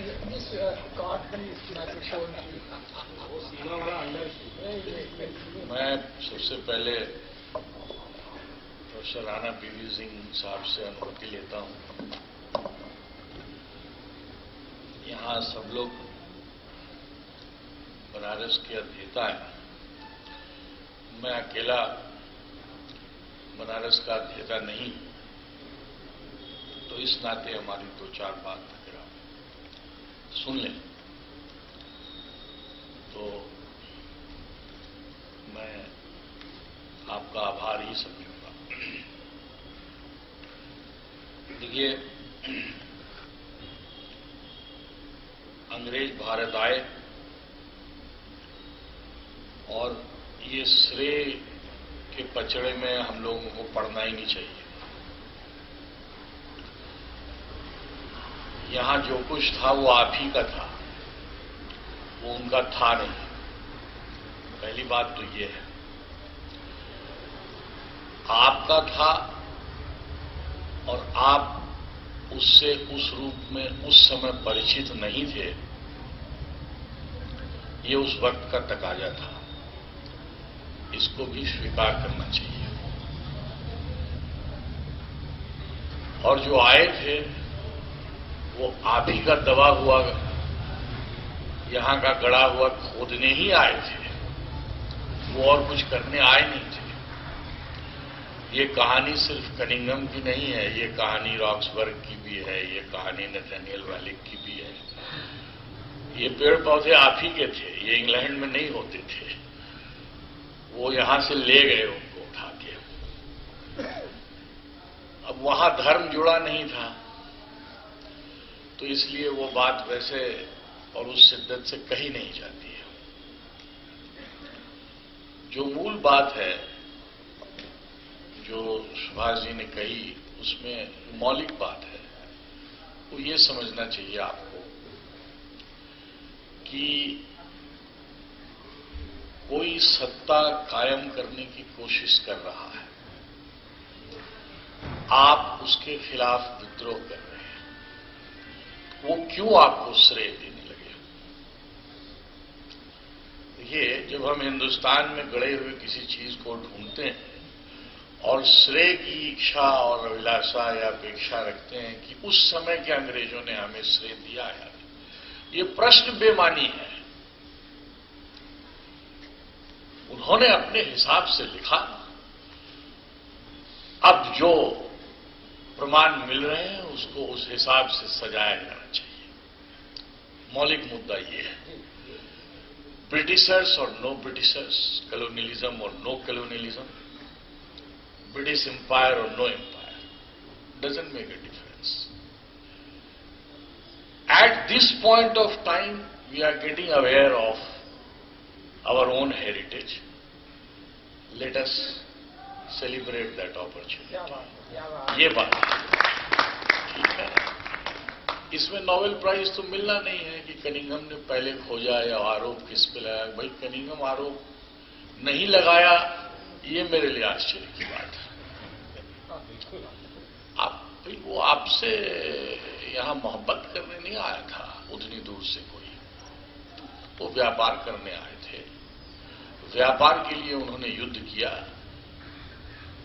और युद्ध करके अपने व्यापार को स्थापित करने के लिए और मजबूत करने के लिए उन्होंने यहां अपने राज्य और आधिपत्य को कायम किया। ये कहानी तो सिंपल है, there was no philanthropy in it. लेकिन जो बात हमें सीखनी थी, शायद वहां जगत सिंह साहब पहुंचते, और जगत सिंह साहब को मैं प्रतीकात्मक रूप से कह रहा हूं, ऐसे बहुत सारे लोग थे जो मारे गए। कारण अलग अलग थे, संदर्भ अलग अलग था, है ना? तो ये लोग वहां पहुंचते, जो बात नहीं कर सके वो ये थी कि संरक्षण की संस्थाएं नहीं बना सके, वो समय नहीं मिला। आप इतिहास की नजाकत को समझिए, आप युद्ध कर रहे हैं, अपने को बचाने में शामिल हैं, तो आप संस्थाएं कैसे बनाएंगे? आपकी पुरानी संस्थाओं पर तो वो कब्जा कर ले रहे हैं। क्या लगता है आपको कि लाल किले में कोई पुस्तकालय नहीं रहा होगा? अनपढ़ कुमार थे क्या? और लाल किला भी मैं यहां प्रतीकात्मक कह रहा हूं, लाल किले जैसा ऐसा बहुत छोटे पिंक किले और गेरुआ किले रहे होंगे। कहते हैं कि बड़े पढ़े लिखे आदमी थे, तो वो फारसी की किताबें कहां चली गई? वो संस्कृत की पोथियां कहां चली गई? हड़बड़े जमींदार के पास कुछ तो विद्या अनुराग रहा होगा, वो विद्या अनुराग ने भी तो उनको कुछ सिखाया होगा। वो फाहियान की किताब लेके आया था, लेकिन ये भी तो अपने पूर्वजों के बारे में कुछ जानते होंगे, उसमें बौद्ध परंपरा भी शामिल है। तो सवाल ये नहीं है कि श्रेय कनिंघम को दिया जाए या नहीं, या हमें कनिंघम के आरोप से कोई मतलब ही नहीं है। हम नए प्रमाण ढूंढ रहे हैं, उस नए प्रमाण से एक नई कहानी उभर रही है। अगर कनिंघम की परंपरा वालों को उस पर कुछ कहना है तो कहें, अगर उनके पास कहने को कुछ नहीं है तो वो तो वैसे भी हमारा है, वो उनका है नहीं। इस नजाकत को बार बार दोहराया जाना चाहिए। अब रही बात एक ऐसे पक्ष की जिसको किताब उभारती तो है, लेकिन उसको और मजबूती से रेखांकित किया जाना चाहिए और उससे बहुत सूत्र निकलते हैं।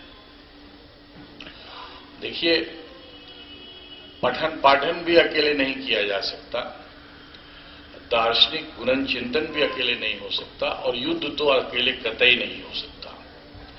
युद्ध के लिए आपको कम से कम एक दुश्मन की जरूरत तो पड़ती ही पड़ती है, और दुश्मन से लड़ने के लिए बहुत से दोस्तों की भी जरूरत पड़ती है। ठीक, तो अंग्रेज जब यहां, अभी बैटल ऑफ पलासी बक्सर बहुत पीछे नहीं है, आप 1799 की बात कर रहे हैं, 20-25 साल पीछे। संस्था का जो जिक्र मैंने किया, जो सीखना चाहिए था, वो ये था कि उन्होंने एशियाटिक सोसाइटी ऑफ बंगाल बनाया। ठीक, ये 18वीं शताब्दी में हमें करना चाहिए था। हम कर लिए होते तो कनिंघम वहीं जाता, उसको हमारी संस्था में आना पड़ता। बात समझ रहे? दूसरी बात जो है कि एक बड़े ज्योग्राफिकल रीजन को, गंगा के पूरे मैदान को रिविजिट करने की आवश्यकता है, विद्रोहों के इतिहास के लिहाज से। गद्दारियों का इतिहास तो बता दिया गया, लेकिन विद्रोह जितने हुए वो सफल भी हो सकते थे। एक सूत का ही फर्क।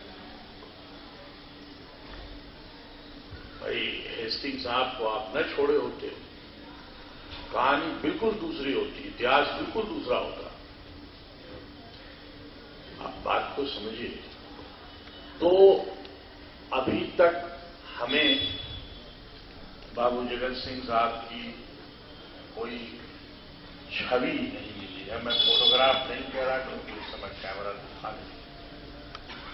आपको क्या लगता है कि मस्जिद बना, मंदिर बना, एक पेंटिंग नहीं बनी होगी? बनी होगी। वो अभी जगह खाली।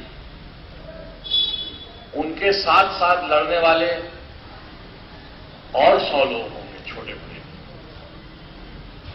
उनकी तस्वीर भी बननी बाकी है। विद्रोह की संश्लिष्टताओं को समझना बाकी है। सेंट हेलेना क्यों भेज रहे थे? इसके और पक्ष हो सकते हैं।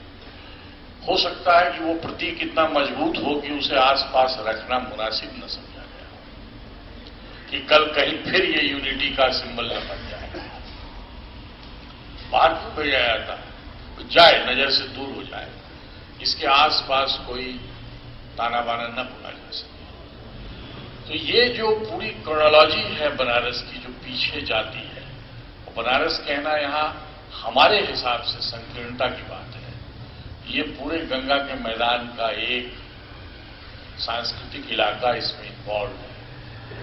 बनारस उसमें एक बहुत महत्वपूर्ण धुरी है। शेरशाह इसीलिए आया था ना कि गंगा मुड़ती है वहां से, वहीं पे नाव लगा के चुंगी वसूली जा सकती थी सीधे सीधे। गंगा सब जगह नहीं मुड़ती है। तो आपको क्या लगता है कि बिना नक्शा समझे उसने शिनाख्त कर लिया था कि यहीं पे रुकना चाहिए, है ना? बाबू जगत सिंह एक पढ़े लिखे, अध्यवसायी, कौशलपूर्ण, शौर्यवान पीढ़ी के मजबूत प्रतीक थे। इस बात को 18वीं सदी में फिर से स्थापित किया जाना चाहिए। 18वीं सदी युद्ध में हार जीत दूसरी बात होती है, और उस हार के घटाटोप में इन सारी बातों को ढक देना, ये राजनीति की बात होती है ना। कई चांद थे सरे आसमान जो चमक चमक के पलट गए, ठीक है, लेकिन उस चांद की सारी रोशनी तो आपको बयां करनी होगी, और बयां दस्तावेजों के आधार पर होनी है, आपके कपोल कल्पना से होनी नहीं। प्रदीप साहब हमारे पास जिस दिन आए थे तो एक ही पन्ने ने वो जादू किया जिससे मैं उनके साथ हो लिया। वो सेंट हेलेना वाली डिपुटेशन की चिट्ठी थी। हमने कहा कि ये सब तो ठीक है, लेकिन आप क्या लेके आए हैं? बोले ये है। हमने वो पढ़ा, हमने कहा ये है तो बस ठीक है, हम आपके साथ हैं, क्योंकि प्रमाण है। जब तक वो नहीं है कुछ नहीं है। तो हमें 18वीं शताब्दी के हर 5-5 सालों को, 10-10 सालों को, हर छोटे छोटे क्षेत्रों को, 100-100 किलोमीटर को दोबारा पढ़ना चाहिए, क्योंकि यही वो शताब्दी है जिसको आप संक्रमण काल कहते हैं, और यही इतिहास की सारी संश्लिष्टताएं छुपी हुई हैं। तो सवाल जगत सिंह साहब का तो है, लेकिन सवाल जगत सिंह साहब कई और जगत सिंह साहबों का भी है, ये ध्यान रखिए।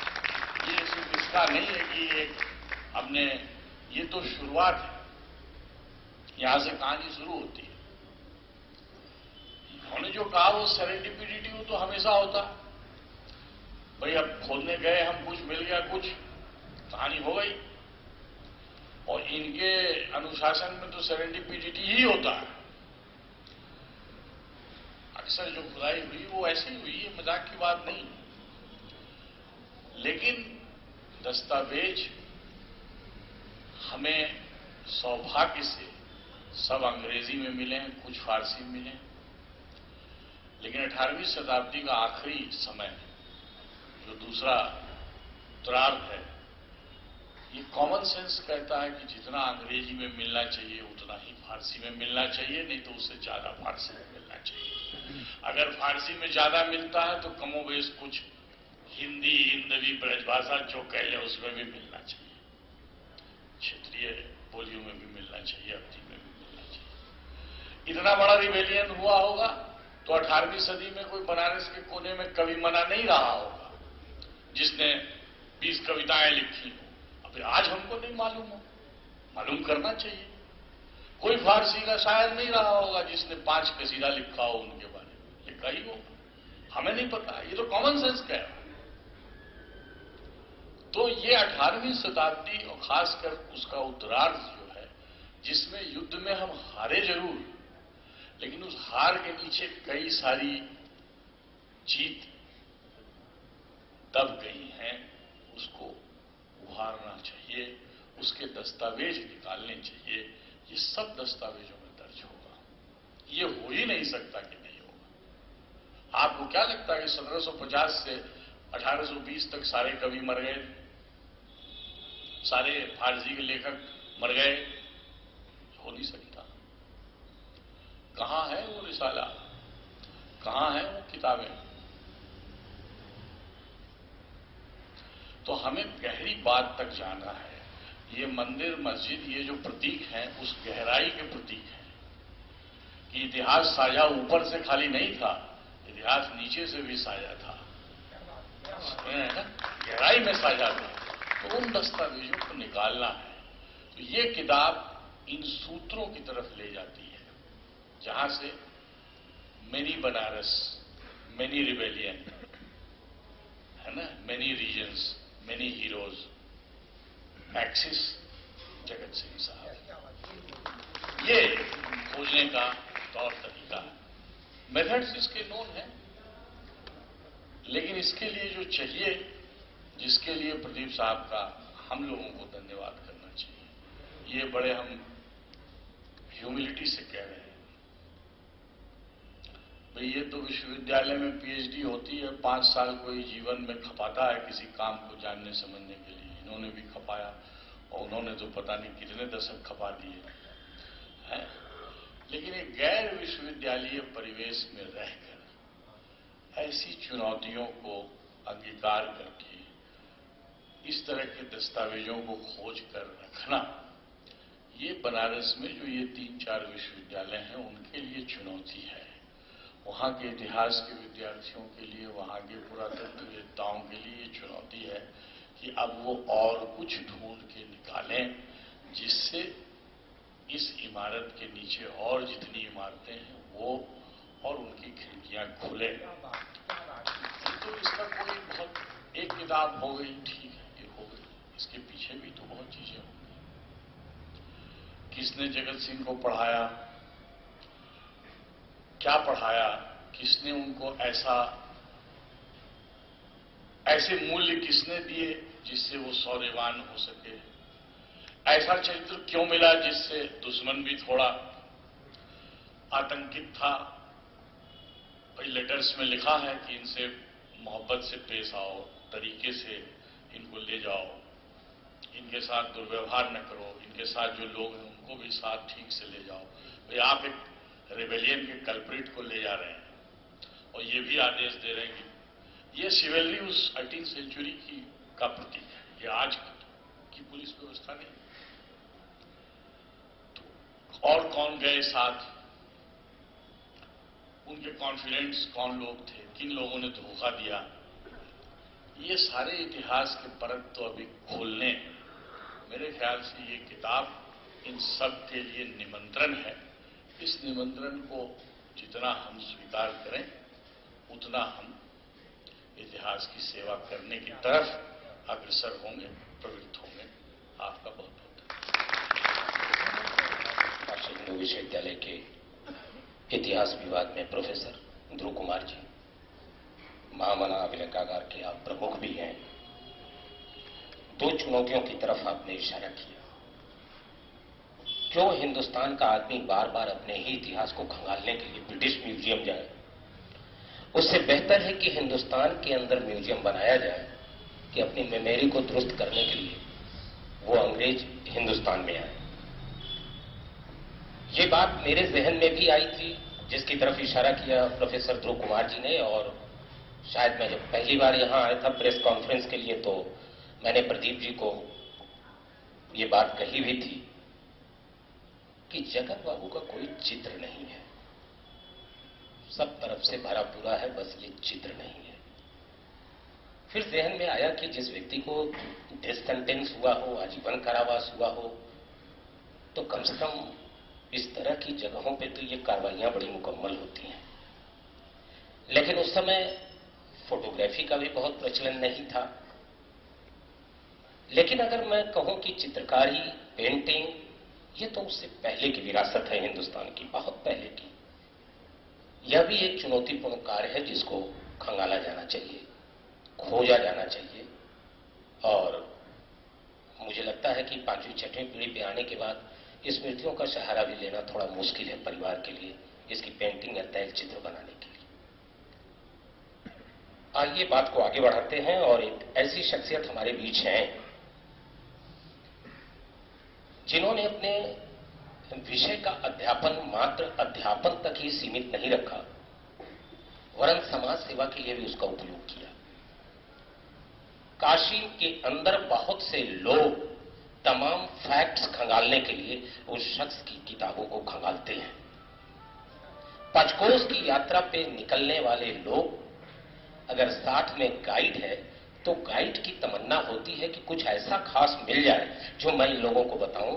तो उनकी जानकारी है कि मैं बता दूं कि प्रोफेसर राणा पीवी सिंह जी की पूरी पुस्तक उस पंचकोश यात्रा के ऊपर भी है। जापान को बहुत गहराई से समझने और उसका अध्ययन करने का भी आपको अवसर मिला।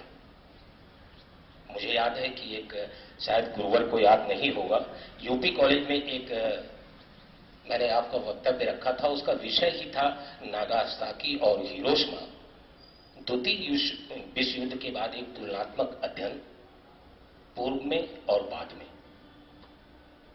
लेकिन ये अगर परिचय ही सिर्फ गुरुवर का मैं बताऊं तो लगता है 3-4 घंटे का वक्त तो लगेगा, इतना कुछ है।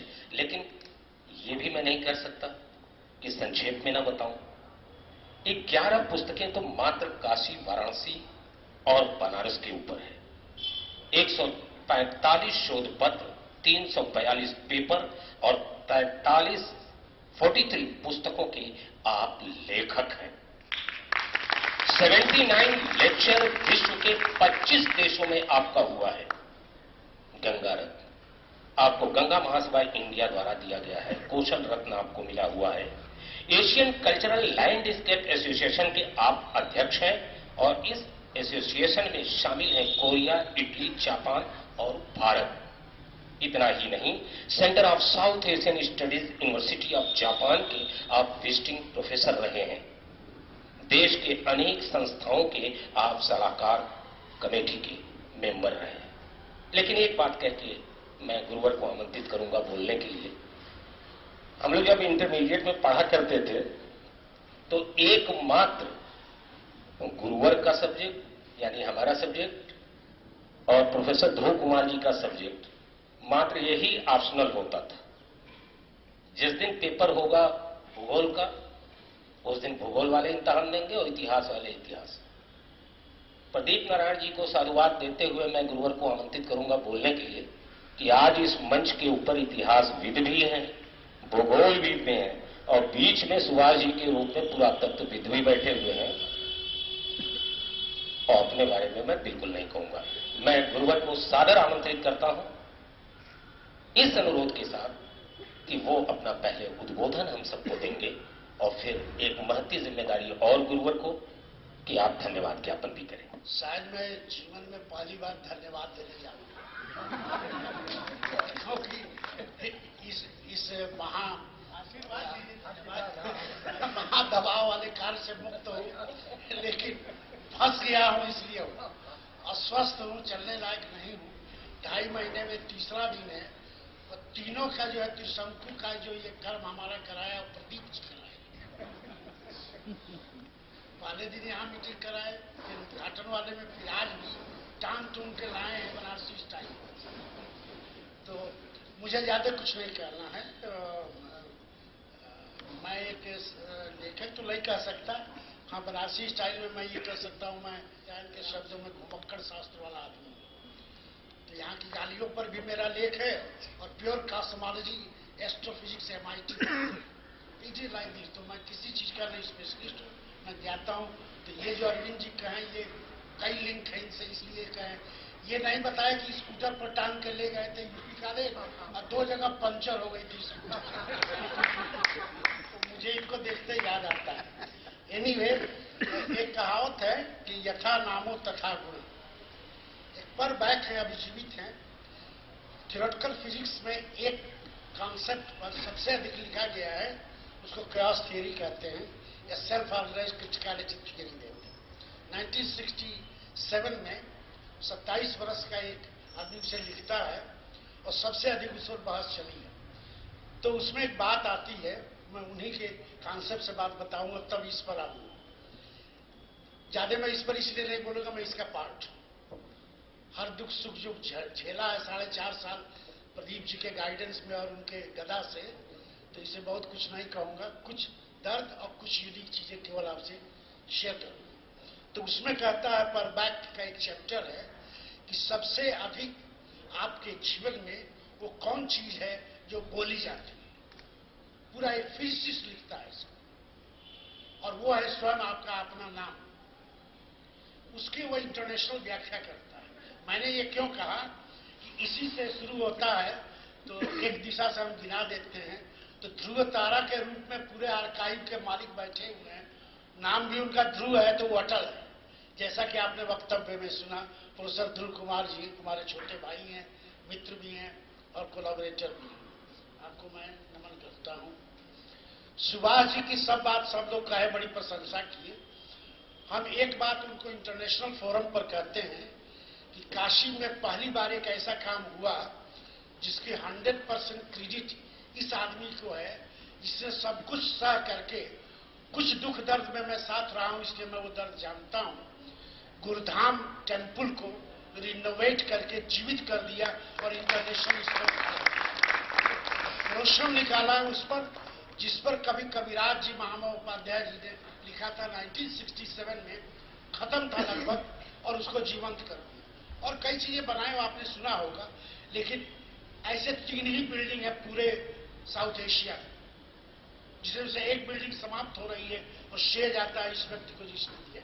इनका नाम भी सुवास है, आप प्रवचन सुनी चुके हैं। सुवास, सुगंधित, सुंदर बोली शुरू किए एकदम नीरस विषय से और ऐसा रसमय डाल दिए कि तालियां बजती है।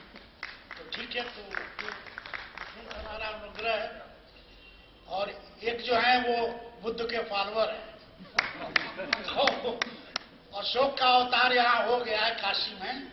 और फिर आनंद उनके सबसे प्रिय शिष्य थे, और वियतनामी ट्रेडिशन के अनुसार सबसे अधिक जो बनारसी स्टाइल है फुस-फुस बात करना, ठीक है, बातचीत हो रही तो धीरे से ऐसे आदमी करेगा, बनारसी स्टाइल। वियतनामी ट्रेडिशन में बुद्ध की आती है बातें, जिस पर हमने एक लेख छोटा सा लिखा पॉपुलर, कि आनंद से वो ऐसा करते थे। तो इनका साक्षात नाम ही आनंद है, और बुद्धिस्ट स्टाइल में वाहवा ही नहीं बोलते हैं, साधु साधु करते हैं। तो मैं आपका भी नमन करता हूँ। अरविंद कीचड़ में कमल खिलता है, लेकिन कभी उससे जुड़ता नहीं, सतह नहीं रहता है।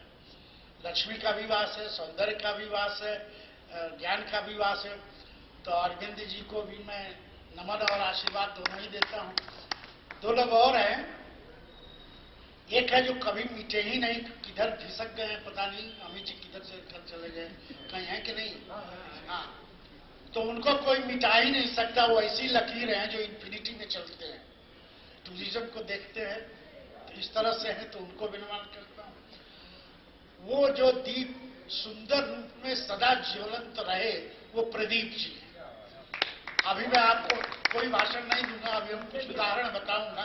तो उनको विशेष रूप से दोनों बातें, वो हमारे जैसे टेढ़े आदमी को कंट्रोल कर सकते हैं। जिस आदमी ने उनको नाम सुझाया, उनको वो पिता तुल्य मानते हैं, उनके गार्जियन हैं, उन्होंने कहा किसी तरह उसको पकड़ के लाओ और इसमें लगाओ इस प्रोजेक्ट में। 4.5 साल में 15 मीटिंग्स हुई हैं। London, Washington, Berlin, Calcutta, Allahabad, Lucknow, Varanasi, ये सारे वो आर्काइव्स हैं जो छाने गए हैं। एक ही कॉपी की 2-2, 3-3 कापियां, और कहीं मुद्रा की बात नहीं है, वो कहना ठीक नहीं है, लेकिन काफी एक्सपेंसिव भी रहा है। कई चीजें ऐसी फंसी कि जो लगा कि ठीक नहीं है, नहीं भाई दूसरे तरह से देखिए। तो ये सारी चीजें लाई गई हैं, और यहाँ ये आर्काइव खोला जाएगा। जो लोग ओरिजिनल सोर्स देखना चाहते हैं सभी कलेक्ट है यहाँ पर, जितना मटेरियल है सभी अभी उसको अरेंज किया जाएगा उस तरह से। ये है। अब कुछ केवल बातें जो हैं, जो थोड़े से जो ध्रुव जी ने जो कही बातें, कैसे बात घूमती है बनारसी स्टाइल में, तो देखिए सबने ये लिखा है, साहनी से लेकर के लास्ट में इधर वासुदेव शरण अग्रवाल जी का 1959 का जो सारनाथ का फर्स्ट एडिशन है, सबने ये लिखा है कि जगत सिंह जी दीवान थे, ठीक है। और ऐसा कोट शुरू किया सबों ने, करीब 25-30 रेफरेंस सीधे लिखते हैं, दीवान ऑफ बनारसी स्टेट या चेत सिंह, समथिंग लाइक दैट। ताजुब ये है, जो सबसे पहले प्रदीप जी ने कहा कि हमने ऐसा सुना है और कुछ प्रूफ हैं। वो व्यक्ति जो दीवान थे उनका नाम था जगत देव सिंह, और सबसे पहले जो रिफर ये किया है ये मोतीचंद ने किया है, लेकिन किसी ने बाद में साइट नहीं किया। 1961 हम लोग भी नहीं उस समय देख पाए, वो लाइन छूटी हुई किताब में वो नहीं है, केवल ये लिखा है कि नाम ऐसे था, लेकिन हम वो डॉक्यूमेंट नहीं साइट कर सके। तो मोतीचंद का था। सबसे अधिक बनारस रीजन पर ब्रिटिशर्स के इम्पैक्ट पर जो काम हुआ, जो 13 रिसर्च पेपर हुए, फिर बुक शेप में आया, बर्नी कॉन थे, Bernard Samuel Cohn, university of Chicago, जिनके स्टूडेंट आनंद कुमार जी रहे हैं, जो सोशियोलॉजिस्ट हैं, बड़े फेमस वर्कर भी हैं, ठीक है। ताजुब ये है मैं आज सुबह सारा देखा, बर्नी से मेरे भी क्लोज रिश्तेदार रहे शिकागो में, और चूंकि हमारे गुरुजी के अभिन्न मित्र थे इसलिए हम थोड़ा संपर्क रहा। ताज्जुब है, कहीं भी जगत सिंह का कोई रिफरेंस है नहीं। सब जगह वर्णन चलता है, लीनियज का वर्णन चल रहा है, वंशावली चल रही है, जगत सिंह का नाम ही नहीं। तो जब हम सेकंड एडिशन इत्यादि करेंगे, जैसा कि ध्रुव जी ने बताया कि शुरुआत है, ट्रैक है, तो उसमें देखा जाएगा क्रिस्टोफर बेली ने जो किताब लिखी है क्लासिक है अपने माने में, बनारस रीजन को लेकर जो ट्रेड और बाजार और क्या रोल रहा राजाओं का, क्लासिक है। ताज्जुब ये है, कैम्ब्रिज यूनिवर्सिटी के रिसर्च सीरीज में छपी हुई है, किताब 1983 की है।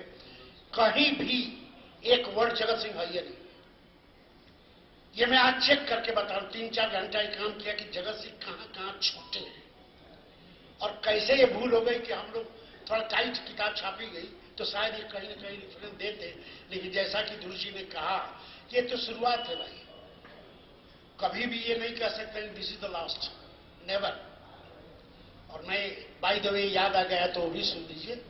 थ्योरेटिकल फिजिक्स में एक लिविंग लीजेंड हैं जिनका नाम है फ्रित्जोफ कैपरा। मैं उनका बहुत फैन हूं और मेरा संपर्क भी है। तो उनकी एक बहुत फेमस लाइन है, the day physics will say something concrete, physics will be dead. Physics जैसे विषय को कहा कि जिस दिन कंक्रीट कह देगा उसी दिन फिजिक्स डेड हो जाएगा। यही बात सुभाष जी ने भी कहा। इतने प्रमाण मिलते जा रहे हैं तो इससे एक निष्कर्ष निकलता है कि हम कितना क्या कर पाए। कनिंगम और किट्टो क्या किए नहीं किए, मार्शल क्या किए, वो बातें हैं। तो इसमें एक तो हो गए बेली की, कमला पांडे की, कमला प्रसाद मिश्रा की पीएचडी थीसिस है इसी विषय बनारस पर। लेकिन ताज्जुब यह है कि उन्होंने 1738 से 1795 तक लिया है और एक वर्ड जगत सिंह भाई नहीं। ये आज का मैं टेस्ट करके बोल रहा हूं, ये नहीं कि पढ़े याद किए, इसलिए नोट कर दिया, पेज सहित सब नोट किया। ये ताज्जुब है। ओल्डहम का जो मेमायर है 1870 का है, जब गाजीपुर और ये सब एक में जुड़ी हुई जमींदारियत का सिस्टम था, कहीं भी रेफरेंस नहीं दिया जाता है। तो यह जो बात की जा रही है, जो ध्रुव जी ने कहा है, वो केवल बात नहीं है, ये एक आह्वान है, चैलेंज है और हमको इस दिशा में सोचना होगा कि क्या करना चाहिए। जो लेटेस्ट किताब रही है 2014 की, जो इसकी दूसरी लेखिका भी हैं, श्रेया पाठक की किताब है, तो जब उनका वर्णन चलता है तो केवल राजघराने का वर्णन है। तो जब लीनियज चलता है, जब वंशावली चलती है, तो वहीं से काट दिया, केवल राजा वाला वर्णन चलता है ही नहीं। इसमें उन्होंने काम किया है, ठीक है, ये बातें हैं। अब एक बात और जानने की है, जो ये 5 साल वाली बात की जा रही है, तो कुछ ऐसी चीजें होती हैं कि हर चीज प्रमाण से नहीं हो सकता, कुछ स्पेकुलेशन होता है। आइंस्टाइन की वो लाइन याद रखिए कि imagination is more important than any experiment at all. If there is no imagination, no research at all, हो ही नहीं सकता। तो हमारा वो हमने वेस्ट से साइड किया, हमारा तो भरा हुआ है। अब एक लाइन देखिए कैसे कहा जाता है। मोती चंद जी लिखते हैं कि जहाज पर जब गए, जब सेंट हेलेना को भेजा गया जहाज पर चढ़ के, उन्होंने जो शब्द यूज किया है कि जहर खा के जहाज में मर गया। जो डॉक्यूमेंट्री प्रूफ मिला है, जो प्रदीप जी लाए और फिर ये लिखा गया है, उसमें ये होता है कि कूद के उन्होंने जान दे दी। तो अभी जैसे कहा गया कि छोटे छोटे इन प्रमाणों से इन चीजों को जोड़ करके किया जाए। अब लास्ट बात ये मैं कहना चाहूंगा कि यदि आप पूरी लिस्ट देखिए बनारस पर कितने काम हो रहे हैं, तो पॉपुलर वाले नहीं, चलता वाला नहीं कि खोपचे वाला लिख दिया, वो वाले नहीं, ये नहीं मैं बात करूं। मैं कैटलॉग तैयार किया हूं, लगभग 30 साल लगे हैं, और उसमें जो है कुल 340 किताबें हैं 2022 तक की मैं बात कर रहा हूं, जो रिसर्च ओरिएंटेड है। तो ये पहली बार ये प्रयोग हुआ है इस किताब का, जो मोती चंद का आया, विश्वकर्मा जी का आया, बेली का, जितने जो सीरीज आए, ये पूरा एक गैप कहीं से रहा। तो हम वो इतिहास को उस रूप में जोड़ के जिसे सांगो पांग कहेंगे, खड़ा ही नहीं कर सके। तो मुझे ये लगता है कि दूसरा एडिशन की तैयारी अभी से कर दिया जाए, तो ध्रुव जी और सुभाष जी अपना जो है कोई गदा और ब्रह्मास्त्र कुछ चालू कर दे, क्योंकि वो आर्काइव के आदमी हैं और एक चीज में भूगोल का छात्र हूं। लाइन है, history without geography is a picture without frame. आपको लग रहा होगा कि मैं भूगोल वाले दो ठो जुड़ गए संचालक हैं तो थोड़ा तेल पानी लगा के खड़ा कर रहे हैं, है ना? लग रहा है ना? तो जरा विज्ञान भी सुन लीजिए। बेली की किताब में 3 मैप हैं जो स्केल पर हैं, हिस्टोरिकल हैं, उस पीरियड के हैं, इस रीजन को प्लॉट किया है, लेकिन वही स्टेट और ये चीजें नहीं प्लॉट है। तो ये जब हम स्केल में कन्वर्ट करके उन मैप्स का सहारा लेकर के ये डेवलप करेंगे, इसमें एक भी मैप नहीं है किताब में। लास्ट में कुछ आया था जिसको हमने रिजेक्ट किया, हमने कहा भाई मैं भूगोल वाला हूं, स्केल नहीं तो मैप नहीं, तब तो स्केच होगा, मैप नहीं हो सकता। तो ये जो फर्दर ये कुछ चीजें मैं इंडिकेट कर रहा हूं वो है। अब लास्ट में कुछ प्रदीप जी के लिए 2-3 बार मैंने घुड़की उनको दिया और हमने कहा देखिए बकवास सुनने की मेरी आदत नहीं है, प्रूफ नहीं है तो जाइए, तो मीटिंग कैंसिल कर देंगे। और खोजा तो मैं ये कहता हूं कि ये प्रदीप जी किए ही नहीं, प्रदीप जी कुछ नहीं किए।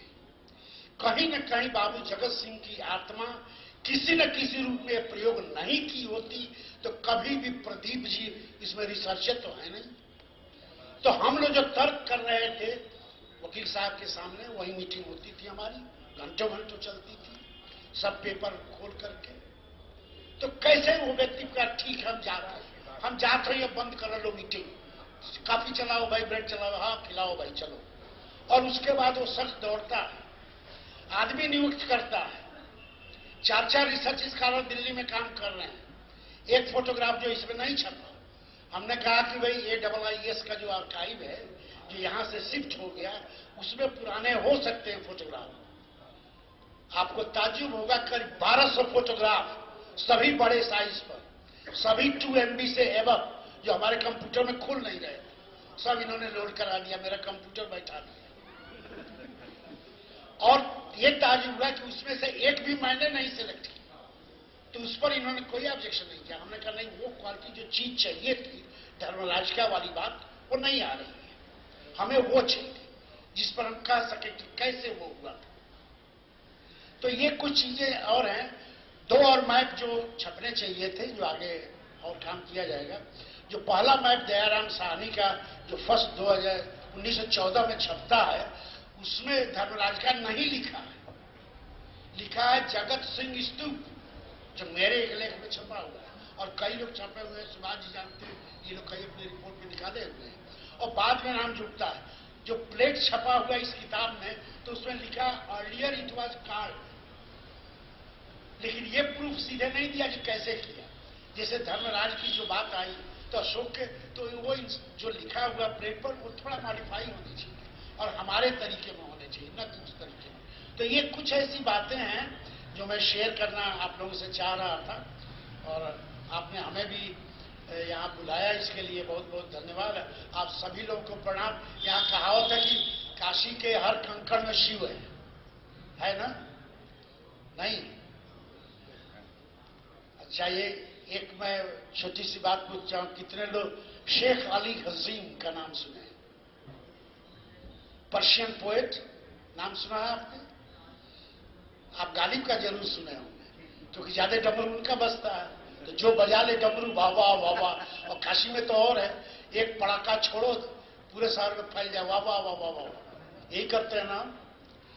वो आदमी यहाँ पर लगभग 40 साल रहता है, पूरे पर्शियन वर्ल्ड का सबसे बड़ा पोएट, सबसे बड़ा यही है, उसकी मजाल है। उसकी एक लाइन में मैं पर्शियन में नहीं, जो मेन ट्रांसलेशन है वो मैं सुना रहा हूं।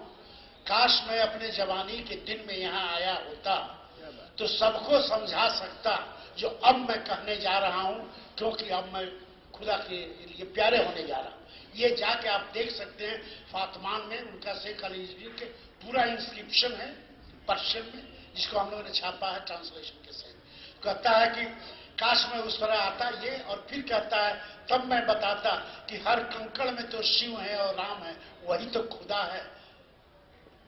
ऐ मेरे दोस्तों, इसको जानो, और यही मेरी पूरी तमन्ना थी जिंदगी के, हमारे मजार पर खोद देना, कभी ऊपर ढकना मत जिससे आसमान दिखाई देता रहे। ये है उसकी तो ये काशी का ये रूप है, हर व्यक्ति इसमें कुछ जोड़ेगा।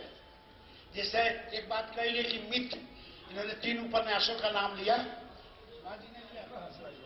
सुभाष जी ने लिया।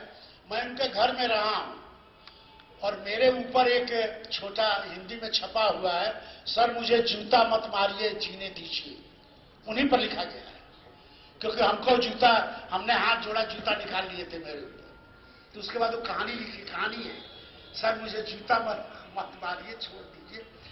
यदि आप उसको पढ़ें, नेट पर शायद अवेलेबल होगा, तो ये तीनों जो आपको बताया गया, जैसा हम जनरली समझते हैं कि हर चीज प्रमाण में है, तो कुछ चीजें तो होंगी जो उन्होंने कहा कि दबी हुई भीतर है। अब मैं जोड़ दूंगा आपको ये बात। 2 जो उपन्यास हैं, पहला जो है जो ओल्ड काशी पर लिखा गया है, क्या वैश्वान, और दूसरा नीला चांद। मैं अपने स्कूटर पर, मेरा ओल्ड स्कूटर आज भी है टूटी हालत में, जिसका नाम चेतक है, मेरा नाम राणा है, तो मैं उसी पर चलता हूं। और शिव प्रसाद जी को बैठा करके मैंने किया है, और 3-4 जगह दिमाग उनका ढीला हो गया, मारपीट करने को उतर गए, क्योंकि इतने डूब गए उस एरिया में। मैं हतप्रभ था कि एक साहित्यकार एकदम डूब गया फील्ड में। राजघाट के एरिया में जब ले गए तो एकदम जैसे हो गया कि मैं पहुंच गया गाड़ वालों में, और लगे उसी तरह से बकने। तो ये समझ, आपको ये लग रहा होगा कि वही है, तो माफ कीजिएगा, लिटरेरी जगत में तीनों पर मैंने 3 लंबे लेख लिखा है इंग्लिश में, with all the maps, psychological उनका टेस्ट लिखा है, वो भी लिखा। तो ये भी है कि यही विधा जो है हमारे यहाँ रुद्रकाशी जी की बात की गंगा है, तो आधुनिकता का देखिए क्या क्या रंग है, एक से एक लिखे गए हैं। तो वो भी चीजें हैं, ये केवल मैं अपना शेयर कर रहा हूं कि मैंने बहुत सारी स्कोप है। तो ये 7 लोग तो हो ही गए हैं, सप्तर्षि यहाँ हो गए जिनका नाम गिनाया हूं, और सप्तर्षि जब हो गए तो इसका मतलब कुछ होके रहेगा। और ध्रुव तारा कोने पर ही है, ध्रुव जमा। सबको प्रणाम, शुभकामनाएं, और ये परंपरा चलती रहे। बस।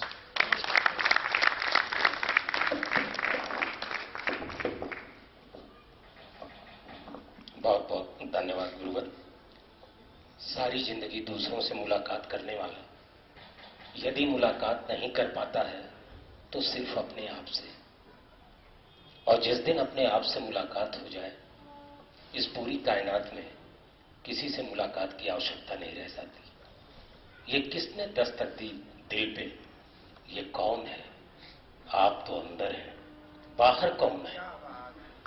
ये पूरी की पूरी यात्रा प्रदीप नारायण सिंह जी की कहीं अपने आप से अपने को मुलाकात की यात्रा थी, और ये यात्रा रुकनी नहीं चाहिए। आज एक जगत बाबू, ध्रुव जी ने बिल्कुल सही बात कहा, एक जगत बाबू के लिए प्रदीप जी ने इतना प्रयास किया और इतना कुछ हम निकाल कर लाए सब।